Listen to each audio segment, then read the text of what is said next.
ਵਾਹਿਗੁਰੂ ਜੀ ਕਾ ਖਾਲਸਾ, ਵਾਹਿਗੁਰੂ ਜੀ ਕੀ ਫਤਿਹ। ਸ਼੍ਰੀ ਗੁਰੂ ਗ੍ਰੰਥ ਸਾਹਿਬ ਦੇ ਅੰਗ ਨੰਬਰ 64 'ਤੇ ਜਿੱਥੇ ਪਹਿਲਾ ਪੈਰਾ ਮੁੱਕਣ ਵਾਲਾ ਨਾ, ਉੱਥੇ 6 ਨੰਬਰ ਤੋਂ ਬਾਅਦ ਹੈ ਮੁਕਾਮ ਤਿਸਨੂੰ ਆਖੀਏ, ਜਿਸ ਸਿਸ ਨਾ ਹੋਵੀ ਲੇਖ। ਅਸਮਾਨ ਧਰਤੀ ਚਲਸੀ, ਮੁਕਾਮ ਉਹੀ ਏਕ। ਦਿਨ ਰਵ ਚੱਲੈ, ਨਿਸ ਸਸ ਚੱਲੈ। ਤਾਰਿਕਾ ਲਖ ਪਲੋਏ, ਮੁਕਾਮ ਉਹੀ ਏਕ ਹੈ। ਨਾਨਕਾ ਸੱਚ ਬੁਗੋਏ। ਮੁਕਾਮ ਤਿਸਨੂੰ ਆਖੀ, ਮੁਕਾਮ ਦਾ ਸਦਾ ਰਹਿਣ ਵਾਲਾ। ਕੱਲ੍ਹ ਹੀ ਦੱਸਿਆ ਸੀ, ਇਹ ਫਾਰਸੀ ਦਾ ਸ਼ਬਦ ਹੈ। ਸਦਾ ਰਹਿਣ ਵਾਲਾ, ਜੋ ਕੋਈ ਟਿਕਾਣਾ ਜਿਹੜਾ ਹੁੰਦਾ।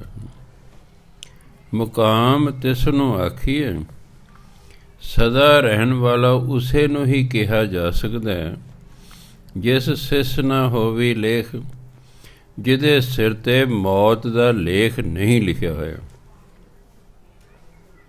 ਪਰਮਾਤਮਾ ਤੋਂ ਬਿਨਾਂ ਬਾਕੀ ਸਭ ਦੇ ਸਿਰ 'ਤੇ ਮੌਤ ਦਾ ਲੇਖ ਲਿਖਿਆ ਹੋਇਆ।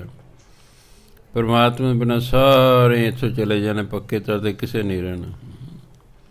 ਇਸ ਲਈ ਕਹਿੰਦੇ ਸਦਾ ਰਹਿਣ ਵਾਲਾ ਉਸ ਨੂੰ ਕਿਹਾ ਜਾ ਸਕਦਾ ਹੈ ਜਿਹਦੇ ਸਿਰ 'ਤੇ ਕੋਈ ਮੌਤ ਦਾ ਲੇਖ ਨਾ ਹੋਵੇ।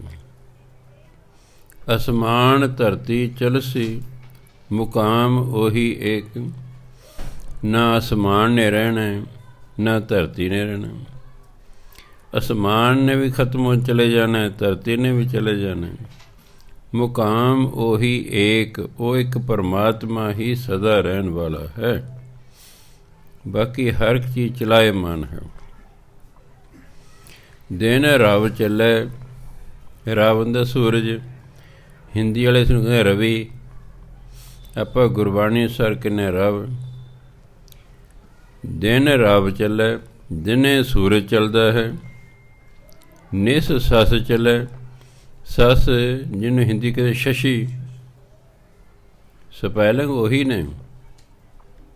ਹਿੰਦੀ ਕਹਿੰਦੇ ਨੇ ਸ਼ਸ਼ੀ, ਪੰਜਾਬੀ ਕਹਿੰਦੇ ਨੇ ਸਸ।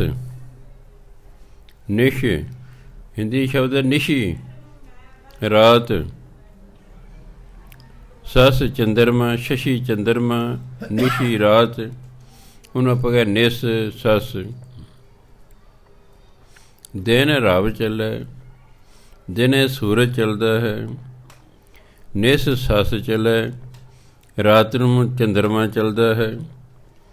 ਤਾਰਿਕਾ ਲਖ ਪਲੋਏ, ਦੇ ਲੱਖਾਂ ਤਾਰੇ ਚੱਲਦੇ ਹਨ। ਭਾਵ ਦਿਨ ਜੇ ਰਾਤ ਨੂੰ ਖਤਮ ਹੋ ਜਾਂਦੇ, ਰਾਤ ਦਿਨੇ ਖਤਮ ਹੋ ਜਾਂਦੀ ਹੈ। ਭਾਵ ਨਾ ਦਿਨ ਨੇ ਰਹਿਣਾ, ਨਾ ਸੂਰਜ ਨੇ ਰਹਿਣਾ, ਨਾ ਰਾਤ ਨੇ ਰਹਿਣਾ, ਨਾ ਚੰਦਰਮਾ ਨੇ ਰਹਿਣਾ, ਨਾ ਤਾਰਿਆਂ ਨੇ ਰਹਿਣਾ। ਪਲੋਏ ਹੁੰਦਾ ਨਾਸ਼ਵਾਨ, ਇਹ ਸਾਰੇ ਨਾਸ਼ਵਾਨ ਹਨ। ਮੁਕਾਮ ਉਹੀ ਏਕ ਹੈ। ਨਾਨਕਾ ਸੱਚ ਬੁਗੋਏ, ਬੁਗੋਏ ਮੈਨੇ ਕਹਿੰਦਾ ਹੈ, ਨਾਨਕ ਸੱਚ ਆਖਦਾ ਹੈ। ਮੁਕਾਮ ਉਹੀ ਏਕ ਹੈ, ਸਦਾ ਰਹਿਣ ਵਾਲਾ ਇੱਕ ਪਰਮਾਤਮਾ ਹੀ ਹੈ। ਬਾਕੀ ਸਾਰੇ ਨਾਸ਼ਵਾਨ ਹਨ। ਅੱਜ ਅੱਗੇ ਲਿਖਿਆ ਮਹਿਲੇ ਪਹਿਲੇ 17 ਹੈ ਅਸ਼ਟਪਦੀਆਂ। ਇਹ ਤਾਂ ਅਸ਼ਟਪਦੀਆਂ ਦੀ ਗਿਣਤੀ ਕੀਤੀ ਹੈ ਕਿ ਗੁਰੂ ਨਾਨਕ ਦੀਆਂ ਇੱਥੋਂ ਤੱਕ 17 ਅਸ਼ਟਪਦੀਆਂ ਹੋ ਗਈਆਂ ਨੇ। ਇਹ ਕਿਸਮ ਦਾ ਨੋਟ ਹੁੰਦਾ ਹੈ। ਇਹਨੂੰ ਕੋਈ ਪੜ੍ਹਨ ਦੀ ਲੋੜ ਨਹੀਂ, ਇਹ ਤਾਂ ਨੋਟ ਹੈ। ਪੁਰਾਣੇ ਜ਼ਮਾਨੇ 'ਚ ਬਰੈਕਟਾਂ ਨਹੀਂ ਸੀ ਹੋਇਆ ਕਰਦੀਆਂ। ਇਹ ਬਰੈਕਟਾਂ, ਪ੍ਰਸ਼ਨ ਚਿੰਨ੍ਹ, ਇਨਵਰਟਡ ਕੋਮੇ, ਇਹ ਕੌਮਾ, ਇਹ ਤਾਂ ਸਾਰੇ ਅੰਗਰੇਜ਼ ਲੈ ਕੇ ਆਏ ਨੇ। ਆਪਣੇ ਕੋਈ ਕੌਮਾ ਨਹੀਂ ਸੀ ਹੁੰਦਾ। ਬਸ ਇੱਕ ਡੰਡੀ ਨੇ ਇਕੱਠੀਆਂ 2 ਡੰਡੀਆਂ ਲਾਇਆ ਕਰਦੇ, ਬਸ ਇਕੱਲੀ ਡੰਡੀਆਂ ਹੁੰਦੀਆਂ ਸੀ। ਕੋਈ ਕੌਮਾ ਨਹੀਂ, ਕੋਈ ਪ੍ਰਸ਼ਨ ਚਿੰਨ੍ਹ ਨਹੀਂ, ਕੋਈ ਇਨਵਰਟਡ ਕੋਮੇ ਨਹੀਂ, ਕੋਈ ਬਰੈਕਟ ਨਹੀਂ, ਸਿੱਧਾ ਹੀ ਲਿਖਿਆ ਹੁੰਦਾ ਸੀ। ਜੇ ਅੱਜ ਲਿਖਿਆ ਹੁੰਦਾ ਤਾਂ ਫਿਰ ਮਹਿਲੇ ਪਹਿਲੇ 17 ਅਸ਼ਟਪਦੀਆਂ ਇਹ ਬਰੈਕਟਰੀ ਹੋਣੀਆਂ ਸਨ। ਸ਼੍ਰੀ ਰਾਗ ਮਹਿਲਾ ਤੀਜਾ ਘਰ ਪਹਿਲਾ ਅਸ਼ਟਪਦੀਆਂ। ਇੱਕ ਓੰਕਾਰ ਸਤਿਗੁਰ ਪ੍ਰਸਾਦ। ਰਾਗ ਹੈ ਸ਼੍ਰੀ ਰਾਗ, ਮਹਿਲਾ ਤੀਜਾ, ਤੀਸਰੇ ਗੁਰੂ ਦੀ ਬਾਣੀ ਹੈ। ਘਰ ਪਹਿਲਾ ਹੈ, ਅਸ਼ਟਪਦੀਆਂ ਨੇ, 8 ਪਦ ਜਿਹਦੇ ਹੁੰਦੇ ਨੇ ਅਸ਼ਟਪਦੀਆਂ। ਦੁਪਦੇ ਚੁੱਪਦੇ ਅਸ਼ਟਪਦੀਆਂ ਇਸ ਤਰ੍ਹਾਂ ਦੇ ਨੇ। ਇੱਕ ਓੰਕਾਰ ਸਤਿਗੁਰ ਪ੍ਰਸਾਦ। ਇੱਕ ਓੰਕਾਰ ਦਾ ਮਤਲਬ ਪਰਮਾਤਮਾ, ਸਤਿਗੁਰ ਪ੍ਰਸਾਦ ਦਾ ਮਤਲਬ ਸਤਿਗੁਰੂ ਦੀ ਕਿਰਪਾ ਨਾਲ ਮਿਲਦਾ ਹੈ। ਪਰਮਾਤਮਾ ਗੁਰੂ ਦੀ ਕਿਰਪਾ ਨਾਲ ਮਿਲਦਾ ਹੈ। ਨਿਗੋਰੇ ਨੂੰ ਤਾਂ ਮਿਲਦਾ ਹੀ ਨਹੀਂ, ਗੁਰੂ ਵਾਲੇ ਨੂੰ ਵੀ ਤਾਂ ਮਿਲਦਾ ਜੇ ਗੁਰੂ ਦੀ ਕਿਰਪਾ ਹੋ ਜਾਏ। ਇਹ ਨਹੀਂ ਕਿ ਅਸੀਂ ਗੁਰੂ ਵਾਲੇ ਸਾਨੂੰ ਰੱਬ ਜ਼ਰੂਰ ਮਿਲ ਜਾਣਾ ਹੈ। ਮੰਨ ਲਓ ਮੈਂ ਗੁਰੂ ਵਾਲਾ ਤੇ ਭਜਨ ਬੰਦਗੀ ਕਰਦੇ ਨਹੀਂ ਤਾਂ ਫਿਰ ਰੱਬ ਕਿਵੇਂ ਮਿਲੇਗਾ। ਨਿਗੋਰੇ ਨੂੰ ਤਾਂ ਮਿਲ ਹੀ ਨਹੀਂ ਸਕਦਾ, ਉਹਦੀ ਗੱਲ ਹੀ ਨਿਬੜ ਗਈ। ਨਿਗੋਰਾ ਤਾਂ 10 ਜਨਮ ਲੱਗਾ ਰਹੇ, ਉਹਨੂੰ ਪਰਮਾਤਮਾ ਦੀ ਪ੍ਰਾਪਤੀ ਨਹੀਂ ਹੁੰਦੀ। ਜਿਹੜਾ ਗੁਰੂ ਵਾਲਾ ਹੈ ਉਹਨੂੰ ਪਰਮਾਤਮਾ ਦੀ ਪ੍ਰਾਪਤੀ ਹੋ ਸਕਦੀ ਹੈ, ਪਰ ਉਹ ਵੀ ਤਾਂ ਹੋਏਗੀ ਜੇ ਉਸ 'ਤੇ ਗੁਰੂ ਦੀ ਕਿਰਪਾ ਹੋ ਜਾਏ, ਨਹੀਂ ਤਾਂ ਉਹਨੂੰ ਵੀ ਪ੍ਰਾਪਤੀ ਨਹੀਂ ਹੁੰਦੀ। ਉਹਨੂੰ ਵੀ ਵਾਰੀ ਵਾਰੀ ਜਨਮ ਲੈਣੇ ਪੈਂਦੇ ਹਨ। ਅੱਗੇ ਤੀਸਰੇ ਪਾਤਸ਼ਾਹ ਕਹਿੰਦੇ ਆ ਜਿਹੜਾ ਇੱਕ ਓਂਕਾਰ ਸਤਿਗੁਰ ਪ੍ਰਸਾਦ ਹੈ, ਇਹ ਤਾਂ ਪੰਚਮ ਪਾਤਸ਼ਾਹ ਨੇ ਜਦੋਂ ਗੁਰੂ ਗ੍ਰੰਥ ਸਾਹਿਬ ਤਿਆਰ ਕੀਤਾ ਸੀ ਤਾਂ ਜਿੱਥੋਂ ਕੋਈ ਬਾਣੀ ਬਦਲਦੀ ਸੀ ਉੱਥੇ ਉਹਨਾਂ ਨੇ ਇੱਕ ਓਂਕਾਰ ਸਤਿਗੁਰ ਪ੍ਰਸਾਦ ਲਿਖਤਾ ਵੀ ਇਹ ਸਾਰੀ ਗੁਰਬਾਣੀ ਦਾ ਤੱਤ ਸਾਰ ਹੈ। ਗੁਰਬਾਣੀ ਦਾ ਤੱਤ ਸਾਰ ਹੈ ਕਿ ਪਰਮਾਤਮਾ ਦੀ ਪ੍ਰਾਪਤੀ ਗੁਰੂ ਦੀ ਕਿਰਪਾ ਨਾਲ ਹੁੰਦੀ ਹੈ। ਅੱਗੇ ਫਿਰ ਇਹ ਲੰਮਾ ਚੌੜਾ ਕੰਮ ਹੈ ਕਿ ਗੁਰੂ ਦੀ ਕਿਰਪਾ ਹੁੰਦੀ ਕਿਵੇਂ, ਕਿਸ 'ਤੇ ਹੁੰਦੀ ਹੈ।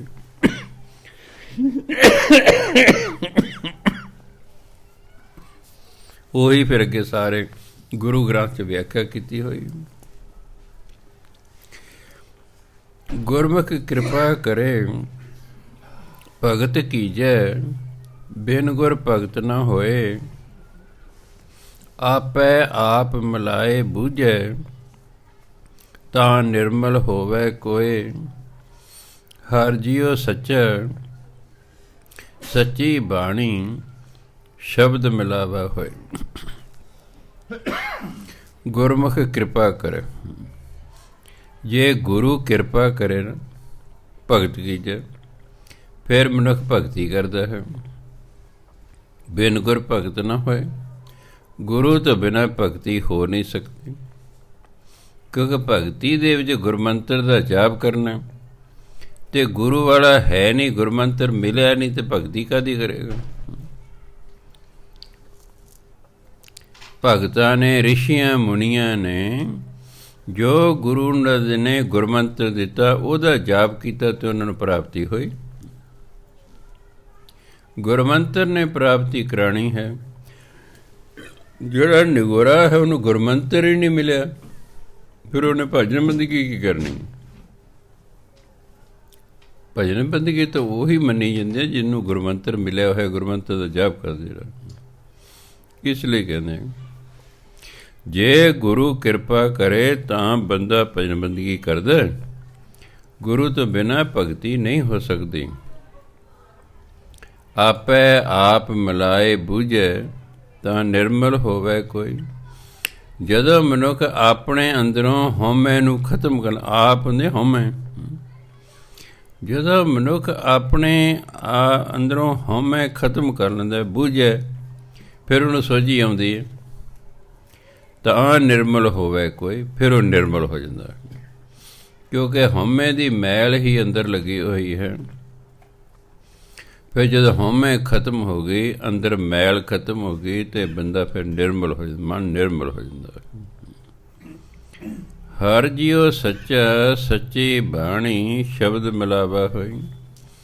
ਪਰਮਾਤਮਾ ਵੀ ਸੱਚਾ, ਉਹਦੀ ਬਾਣੀ ਵੀ ਸੱਚੀ, ਸ਼ਬਦ ਮਿਲਾਵਾ ਹੋਈ। ਜਿਹੜਾ ਗੁਰੂ ਸਾਨੂੰ ਸ਼ਬਦ ਦਿੰਦਾ ਹੈ, ਗੁਰਮੰਤਰ ਦਿੰਦਾ ਹੈ, ਉਹਦੇ ਰਾਹੀਂ ਪਰਮਾਤਮਾ ਨਾਲ ਮੇਲ ਹੁੰਦਾ ਹੈ। ਠੀਕ ਹੈ, ਪਰਮਾਤਮਾ ਵੀ ਸੱਚਾ ਹੈ, ਉਹਦੀ ਬਾਣੀ ਵੀ ਸੱਚੀ ਹੈ, ਅਤੇ ਸ਼ਬਦ ਦੇ ਨਾਲ ਹੀ ਉਹਦੇ ਨਾਲ ਮੇਲ ਹੋਣਾ ਪਰਮਾਤਮਾ ਨਾਲ।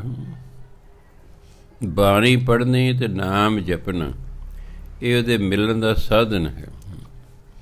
ਨਾਲ ਸ਼ੁਭ ਕਰਮ ਕਰਨੇ ਤਾਂ ਜੋ ਮੈਲ ਨਾ ਲੱਗੇ। ਜੇ ਸਾਡੇ ਕਰਮ ਸ਼ੁਭ ਨਹੀਂ ਤਾਂ ਜਿੰਨੀ ਮਰਜ਼ੀ ਪਏ ਭਜਨ ਬੰਦਗੀ ਕਰੋ, ਪ੍ਰਾਪਤੀ ਨਹੀਂ ਹੁੰਦੀ, ਪ੍ਰਾਪਤੀ ਨਹੀਂ ਹੋਣੀ, ਮਨ ਤਾਂ ਮੈਲ ਹੈ। ਅਗਰ ਅਸੀਂ ਨਵੀਂ ਮੈਲ ਨਹੀਂ ਲੱਗਣ ਦਿੰਦੇ, ਮਾੜੇ ਕੰਮ ਛੱਡ ਦਿੰਦੇ ਹਾਂ, ਉਸ ਤੋਂ ਬਾਅਦ ਫਿਰ ਪ੍ਰਾਪਤੀ ਹੋ ਸਕਦੀ ਹੈ। ਕਿਉਂਕਿ ਨਵੀਂ ਮੈਲ ਲੱਗ ਨਹੀਂ ਰਹੀ ਅਤੇ ਪੁਰਾਣੀ ਬੰਦਾ ਹੌਲੀ ਹੌਲੀ ਭਜਨ ਬੰਦਗੀ ਕਰ ਕਰਕੇ ਲਾਉਂਦਾ ਰਹਿੰਦਾ, ਲਾਉਂਦਾ ਰਹਿੰਦਾ, ਲਾਉਂਦਾ ਰਹਿੰਦਾ। 2-4 ਜਨਮਾਂ ਬਾਅਦ ਜਦੋਂ ਸਾਰੀ ਮੈਲ ਲੈ ਜਾਂਦੀ, ਫਿਰ ਪਰਮਾਤਮਾ ਪ੍ਰਗਟ ਹੋ ਜਾਂਦਾ ਹੈ। ਪਰਮਾਤਮਾ ਮਿਲੇਗਾ ਤਾਂ ਜੰਮਣ ਮਰਨ ਦਾ ਚੱਕਰ ਖਤਮ ਹੋਵੇਗਾ। ਨਿਰੇ ਭਜਨ ਬੰਦਗੀ ਕਰਨਾ ਜੰਮਣ ਮਰਨ ਦਾ ਚੱਕਰ ਨਹੀਂ ਖਤਮ ਹੁੰਦਾ। ਸਿਰਫ ਇੰਨਾ ਕਿ ਸਾਨੂੰ ਅਗਲਾ ਜੀਵਨ ਚੰਗਾ ਮਿਲ ਜਾਏਗਾ। ਜਿਸ ਭਜਨ ਬੰਦਗੀ ਕਰਦੇ ਰਹੇ, ਅਗਲਾ ਜੀਵਨ ਮਨੁੱਖਿਆ ਜੀਵਨ ਮਿਲ ਜਾਏਗਾ, ਚੰਗਾ ਮਿਲ ਜਾਏਗਾ, ਪਰ ਮੁਕਤੀ ਨਹੀਂ ਹੁੰਦੀ। ਉਹ ਮੁਕਤੀ ਦਾ ਦਰ ਤਾਂ ਬਹੁਤ ਦੂਰ ਹੈ। ਇਹ ਤਾਂ ਰਿਵਾਜ਼ ਹੈ, ਸੱਚੇ ਪਾਤਸ਼ਾਹ ਆਪਣੇ ਚਰਨਾਂ 'ਚ ਨਿਵਾਸ ਬਖਸ਼ਿਓ। ਜਦੋਂ ਚਰਨਾਂ 'ਚ ਨਿਵਾਸ ਮਿਲ ਗਿਆ, ਫਿਰ ਤਾਂ ਜੰਮਣ ਮਰਨ ਦਾ ਚੱਕਰ ਹੀ ਖਤਮ ਹੋ ਗਿਆ। ਐਡੀ ਛੇਤੀ ਨਹੀਂ ਮਿਲਦਾ ਹੁੰਦਾ ਚਰਨਾਂ 'ਚ ਨਿਵਾਸ, ਅਤੇ ਨਾ ਅਰਦਾਸਾ ਕਰਨਾ ਕੋਈ ਚਰਨਾਂ 'ਚ ਨਿਵਾਸ ਮਿਲ ਜਾਣਾ। ਉਹਦਾ ਭਲਾ ਮੰਗਿਆ ਜਾਂਦਾ। ਹੁਣ ਕੀ ਕਰੇ? ਡਾਕੂ ਹੈ, ਚੋਰ ਹੈ, ਲੁਟੇਰਾ ਹੈ, ਠੱਗ ਹੈ, ਬਦਮਾਸ਼ ਹੈ, ਨਸ਼ਈ ਹੈ, ਉਹਦੇ ਮਰਨ ਤੋਂ ਬਾਅਦ ਵੀ ਜਿਹੜਾ ਭਾਈ ਹੈ ਗੁਰਦੁਆਰੇ ਦਾ, ਜਿਹੜਾ ਅਰਦਾਸੀ, ਉਹ ਕਹੇਗਾ ਸੱਚੇ ਪਾਤਸ਼ਾਹ, ਨਾਲ ਇੱਕ ਲਾਈਨ ਹੋਰ ਜੋੜ ਲਏਗਾ, ਜਿਉਂਦੇ ਜੀ ਮਨੁੱਖ ਤੋਂ ਅਨੇਕਾਂ ਭੁੱਲਾਂ ਚੁੱਕਾਂ ਹੋ ਜਾਂਦੀਆਂ ਹਨ, ਆਪ ਜੀ ਬਖਸ਼ਿੰਦ ਹੋ। ਇਸ ਜੀਵਤ ਜਿਹੜੀ ਭੁੱਲਾਂ ਚੁੱਕੀਆਂ ਮਾਫ਼ ਕਰੋ, ਇਹਨੂੰ ਆਪਣੇ ਚਰਨਾਂ 'ਚ ਨਿਵਾਸ ਬਖਸ਼ੋ। ਇਸ ਤਰ੍ਹਾਂ ਕਹੇਗਾ ਨਾ, ਐ ਨਹੀਂ ਮਿਲਦਾ ਨਿਵਾਸ ਕਿਤੇ, ਜਿਹਨੇ ਮਰਜ਼ੀ ਮਗਰ ਪੈ ਕਰੋ। ਉਹਦੀ ਅਰਦਾਸ ਹੀ ਨਿਵਾਸ ਦਿਲਾ ਸਕਦੀ ਹੈ, ਜਿਹਨੂੰ ਆਪ ਨਿਵਾਸ ਪਰਮਾਤਮਾ ਚਰਨਾਂ 'ਚ ਮਿਲਿਆ ਹੋਇਆ ਹੈ। ਹਾਂ, ਬ੍ਰਹਮ ਗਿਆਨੀ ਅਰਦਾਸ ਕਰਦੇ, ਫਿਰ ਪਰਮਾਤਮਾ ਮੰਨਣੀ ਪੈਂਦੀ। ਉਹ ਬ੍ਰਹਮ ਗਿਆਨੀ ਨਾ ਨਹੀਂ ਕਰ ਸਕਦਾ। ਬ੍ਰਹਮ ਗਿਆਨੀ ਕਿਸੇ ਚੋਰ ਦੀ ਅਰਦਾਸ ਕਰਤਾ ਹੋਏ, ਰੱਬ ਨੂੰ ਮੰਨਣੀ ਪੈਣੀ। ਭਾਈ ਬ੍ਰਹਮ ਗਿਆਨੀ ਕਹਤਾ ਹਾਂ, ਉਹ ਨਹੀਂ ਉਂਝ ਕੋਈ ਨਹੀਂ ਮਿਲਦੇ। ਇੱਥੇ ਆਪਾਂ ਵਾਰੀ ਵਾਰੀ ਆਈ ਜਾਣੇ, ਧੱਕੇ ਖਾਈ ਜਾਣੇ। 7 ਜਨਮ ਤਾਂ ਮੈਨੂੰ ਹੋ ਗਏ ਅਤੇ ਵਾਰੀ ਵਾਰੀ ਆਉਂਦੇ ਹੋਏ। ਕਦੋਂ ਦੇ ਗੁਰੂ ਨਾਨਕ ਦੇਵ ਜੀ ਹੋਏ ਨੇ, ਉਦੋਂ ਦਾ ਮੈਂ, ਅਤੇ ਇੰਨੇ ਜਨਮ ਹੋ ਗਏ ਭਜਨ ਬੰਦਗੀ ਕਰਦਿਆਂ, ਅਤੇ ਪਤਾ ਨਹੀਂ ਅਜੇ ਕਿੰਨੇ ਜਨਮ ਹੋਰ ਲੱਗਣੇ ਨੇ। ਮੇਰੇ ਮਰਨ ਤੋਂ ਬਾਅਦ ਇਹੀ ਕਹਿਣਗੇ, ਸੱਚੇ ਪਾਤਸ਼ਾਹ ਜੀ, ਬਾਬਾ ਜੀ ਆਪਣੇ ਚਰਨਾਂ 'ਚ ਨਿਵਾਸ ਬਖਸ਼ੋ ਜੀ। ਜਿਹਨੂੰ ਜਿਉਂਦੇ ਜੀ ਨਿਵਾਸ ਨਹੀਂ ਮਿਲਿਆ, ਮਰਨ ਤੋਂ ਬਾਅਦ ਵੀ ਨਹੀਂ ਕੋਈ ਨਹੀਂ ਮਿਲਣਾ। ਹਾਂ, ਉਹ ਤਾਂ ਫਾਰਮੈਲਿਟੀ ਹੁੰਦੀਆਂ ਵੀ ਚਲੋ ਹੁਣ ਕੀ ਕਹੀਏ, ਕੁਛ ਤਾਂ ਕਹਿਣਾ ਹੀ ਹੈ। ਭਲਾ ਤਾਂ ਮੰਗਣਾ ਕਿਹੋ ਜਿਹਾ ਵੀ ਸੀ, ਵੀ ਮਾਰੀ ਗਿਆ, ਹੁਣ ਤਾਂ ਭਲਾ ਹੀ ਮੰਗਣ, ਹੁਣ ਹੋਰ ਕੀ ਕਹਿਣਾ। ਜਿਉਂਦੇ ਜੀ ਭਾਵੇਂ ਮੈਨੂੰ ਗਾਲਾਂ ਕੱਢਦੇ ਰਹੇ ਵੀ ਠੱਗ ਸੀ, ਬਦਮਾਸ਼ ਸੀ, ਇਹ ਫਲਾਣਾ ਸੀ, ਮਰਨ ਤੋਂ ਬਾਅਦ ਤਾਂ ਲੱਗਿਆ ਹੁਣ ਮਾਰੀ ਗਿਆ, ਹੁਣ ਕੀ ਕਹਿਣਾ ਇਹਦੇ ਬਾਰੇ। ਹਾਂਜੀ, ਨਹੀਂ, ਮੈਂ ਤਾਂ ਸੱਚ ਹੀ ਕਹਿ ਰਿਹਾ ਕਿ ਸਾਡਾ ਮਤਲਬ ਲੱਗੇ ਰਹਿਣਾ, ਬਸ ਇਸ ਪਾਸੇ ਨੂੰ ਲੱਗਣਾ ਬਹੁਤ ਵੱਡੀ ਗੱਲ ਹੈ। ਇਹ ਵੀ ਆਪਾਂ ਤਾਂ ਲੱਗੇ, ਪਿਛਲੇ ਜਨਮਾਂ 'ਚ ਭਜਨ ਬੰਦਗੀ ਕਰਦੇ ਰਹੇ ਹਾਂ, ਉਹਦੇ ਕਾਰਨ ਹੁਣ ਵੀ ਲੱਗੇ ਹੋਏ ਹਾਂ, ਹੁਣ ਕਰ ਰਹੇ ਹਾਂ, ਅੱਗੇ ਵੀ ਲੱਗੇ ਰਹਾਂਗੇ। ਸਾਡਾ ਪਾਸਟ ਜਿਹੜਾ ਉਹ ਪ੍ਰੈਜੈਂਟ ਬਣਿਆ, ਪ੍ਰੈਜੈਂਟ ਨੇ ਹੀ ਫਿਊਚਰ ਬਣਨਾ।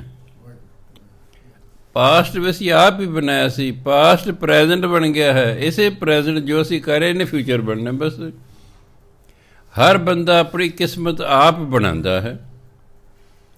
ਜਿਹੜੀ ਅਸੀਂ ਭੋਗ ਰਹੇ ਹਾਂ ਉਸ ਤੋਂ ਅਸੀਂ ਅੰਦਾਜ਼ਾ ਲਾ ਸਕਦੇ ਪਿਛਲੇ ਜਨਮ ਕੀ ਸੀ, ਕੀ ਰੰਗ ਲਾਇਆ ਸੀ। ਜੇ ਤਾਂ ਵਧੀਆ ਹੁਣ ਭੋਗ ਰਹੇ ਦਾ ਮਤਲਬ ਪਿੱਛੇ ਜਨਮ 'ਚ ਚੰਗੇ ਅਸੀਂ ਕੰਮ ਕੀਤੇ, ਜਿਹਦੇ ਨਤੀਜੇ ਵਜੋਂ ਸਾਡੀ ਕਿਸਮਤ ਚੰਗੀ ਪਰਮਾਤਮਾ ਲਿਖਦੇ। ਹੁਣ ਜੇ ਚੰਗੇ ਕਰ ਰਹੇ ਤਾਂ ਅੱਗੇ ਵੀ ਚੰਗੀ ਭੋਗਾਂਗੇ, ਜੇ ਹੁਣ ਪੁੱਠੇ ਕਰ ਰਹੇ ਤਾਂ ਅੱਗੇ ਪੁੱਠੇ ਭੋਗਣ ਲਈ ਤਿਆਰ ਰਹਿਣਾ। ਹਰ ਇਨਸਾਨ ਕਿਸਮਤ ਆਪਣੀ ਆਪ ਬਣਾਉਂਦਾ, ਰੱਬ ਤੇ ਸਿਰਫ ਲਿਖਦਾ ਹੈ। ਉਹ ਸਾਡੀ ਕਿਸਮਤ ਬਣਾਉਂਦਾ ਨਹੀਂ, ਉਹ ਸਾਡੀ ਕਿਸਮਤ ਲਿਖਦਾ ਹੈ। ਜੋ ਅਸੀਂ ਕੀਤਾ ਉਹਨੇ ਲਿਖਦਾ। ਇੰਨਾ ਕਿਉਂਕਿ ਸਾਡਾ ਬਾਪ ਹੈ, ਉਹ ਸਾਡੀ ਮਾਂ ਹੈ, ਉਹ ਸਾਡਾ ਭਰਾ ਹੈ, ਉਹ ਸਾਡਾ ਸਭ ਕੁਛ ਹੈ। ਉਹ ਦਿਆਲੂ ਹੈ, ਉਹ ਕਿਰਪਾਲੂ ਹੈ। ਉਹ ਫਿਰ ਕੀ ਕਰਦਾ ਵੀ ਚਲੋ ਫਿਰ ਮੇਰੇ ਬੱਚੇ ਨੇ, ਬੱਚੇ ਗਲਤੀਆਂ ਕਰਦੇ ਹੀ ਹੁੰਦੇ ਨੇ, ਵੀ ਚਲੋ ਜੇ ਇਹਨਾਂ ਨੂੰ ਸੋਝੀ ਆ ਗਈ, ਉਹਨੇ ਇੱਕ ਵਿੱਚ ਰੱਖਦੀ ਗੱਲ ਕਿ ਦੇਖੋ ਮੈਂ ਤਾਂ ਜੋ ਲਿਖਣਾ ਸੀ ਦਿੱਤਾ ਲਿਖ, ਮੈਂ ਤਾਂ ਰਹਿਣ ਵੀ ਰੋਜ਼ ਨੂੰ ਬਦਲਦਾ ਫਿਰਾਂਗਾ ਬਈ, ਮੈਂ ਤਾਂ ਲਿਖਦਾ। ਹਾਂ, ਮੈਂ ਸੰਸਾਰ 'ਤੇ ਸੰਤ ਮਹਾਤਮਾ ਗੁਰੂ ਭੇਜ ਰਿਹਾ, ਉਹਨਾਂ ਨੂੰ ਮੈਂ ਅਧਿਕਾਰ ਦਿੱਤਾ ਹੈ ਕਿ ਉਹ ਮੇਰੀ ਲਿਖਤ ਨੂੰ ਬਦਲ ਸਕਦੇ ਹਨ। ਭਾਈ ਜੇ ਤੁਸੀਂ ਆਪਣੀ ਕਿਸਮਤ ਨਾਲ ਸੰਤੁਸ਼ਟ ਨਹੀਂ ਤਾਂ ਜਾਂ ਕਿਸੇ ਬ੍ਰਹਮ ਗਿਆਨੀ ਸੰਤ ਕੋਲੇ ਜਾਓ ਜਾਂ ਗੁਰੂ ਕੋਲੇ ਜਾਓ, ਉਹ ਮੇਰੀ ਲਿਖੀ ਨੂੰ ਬਦਲ ਸਕਦਾ ਹੈ।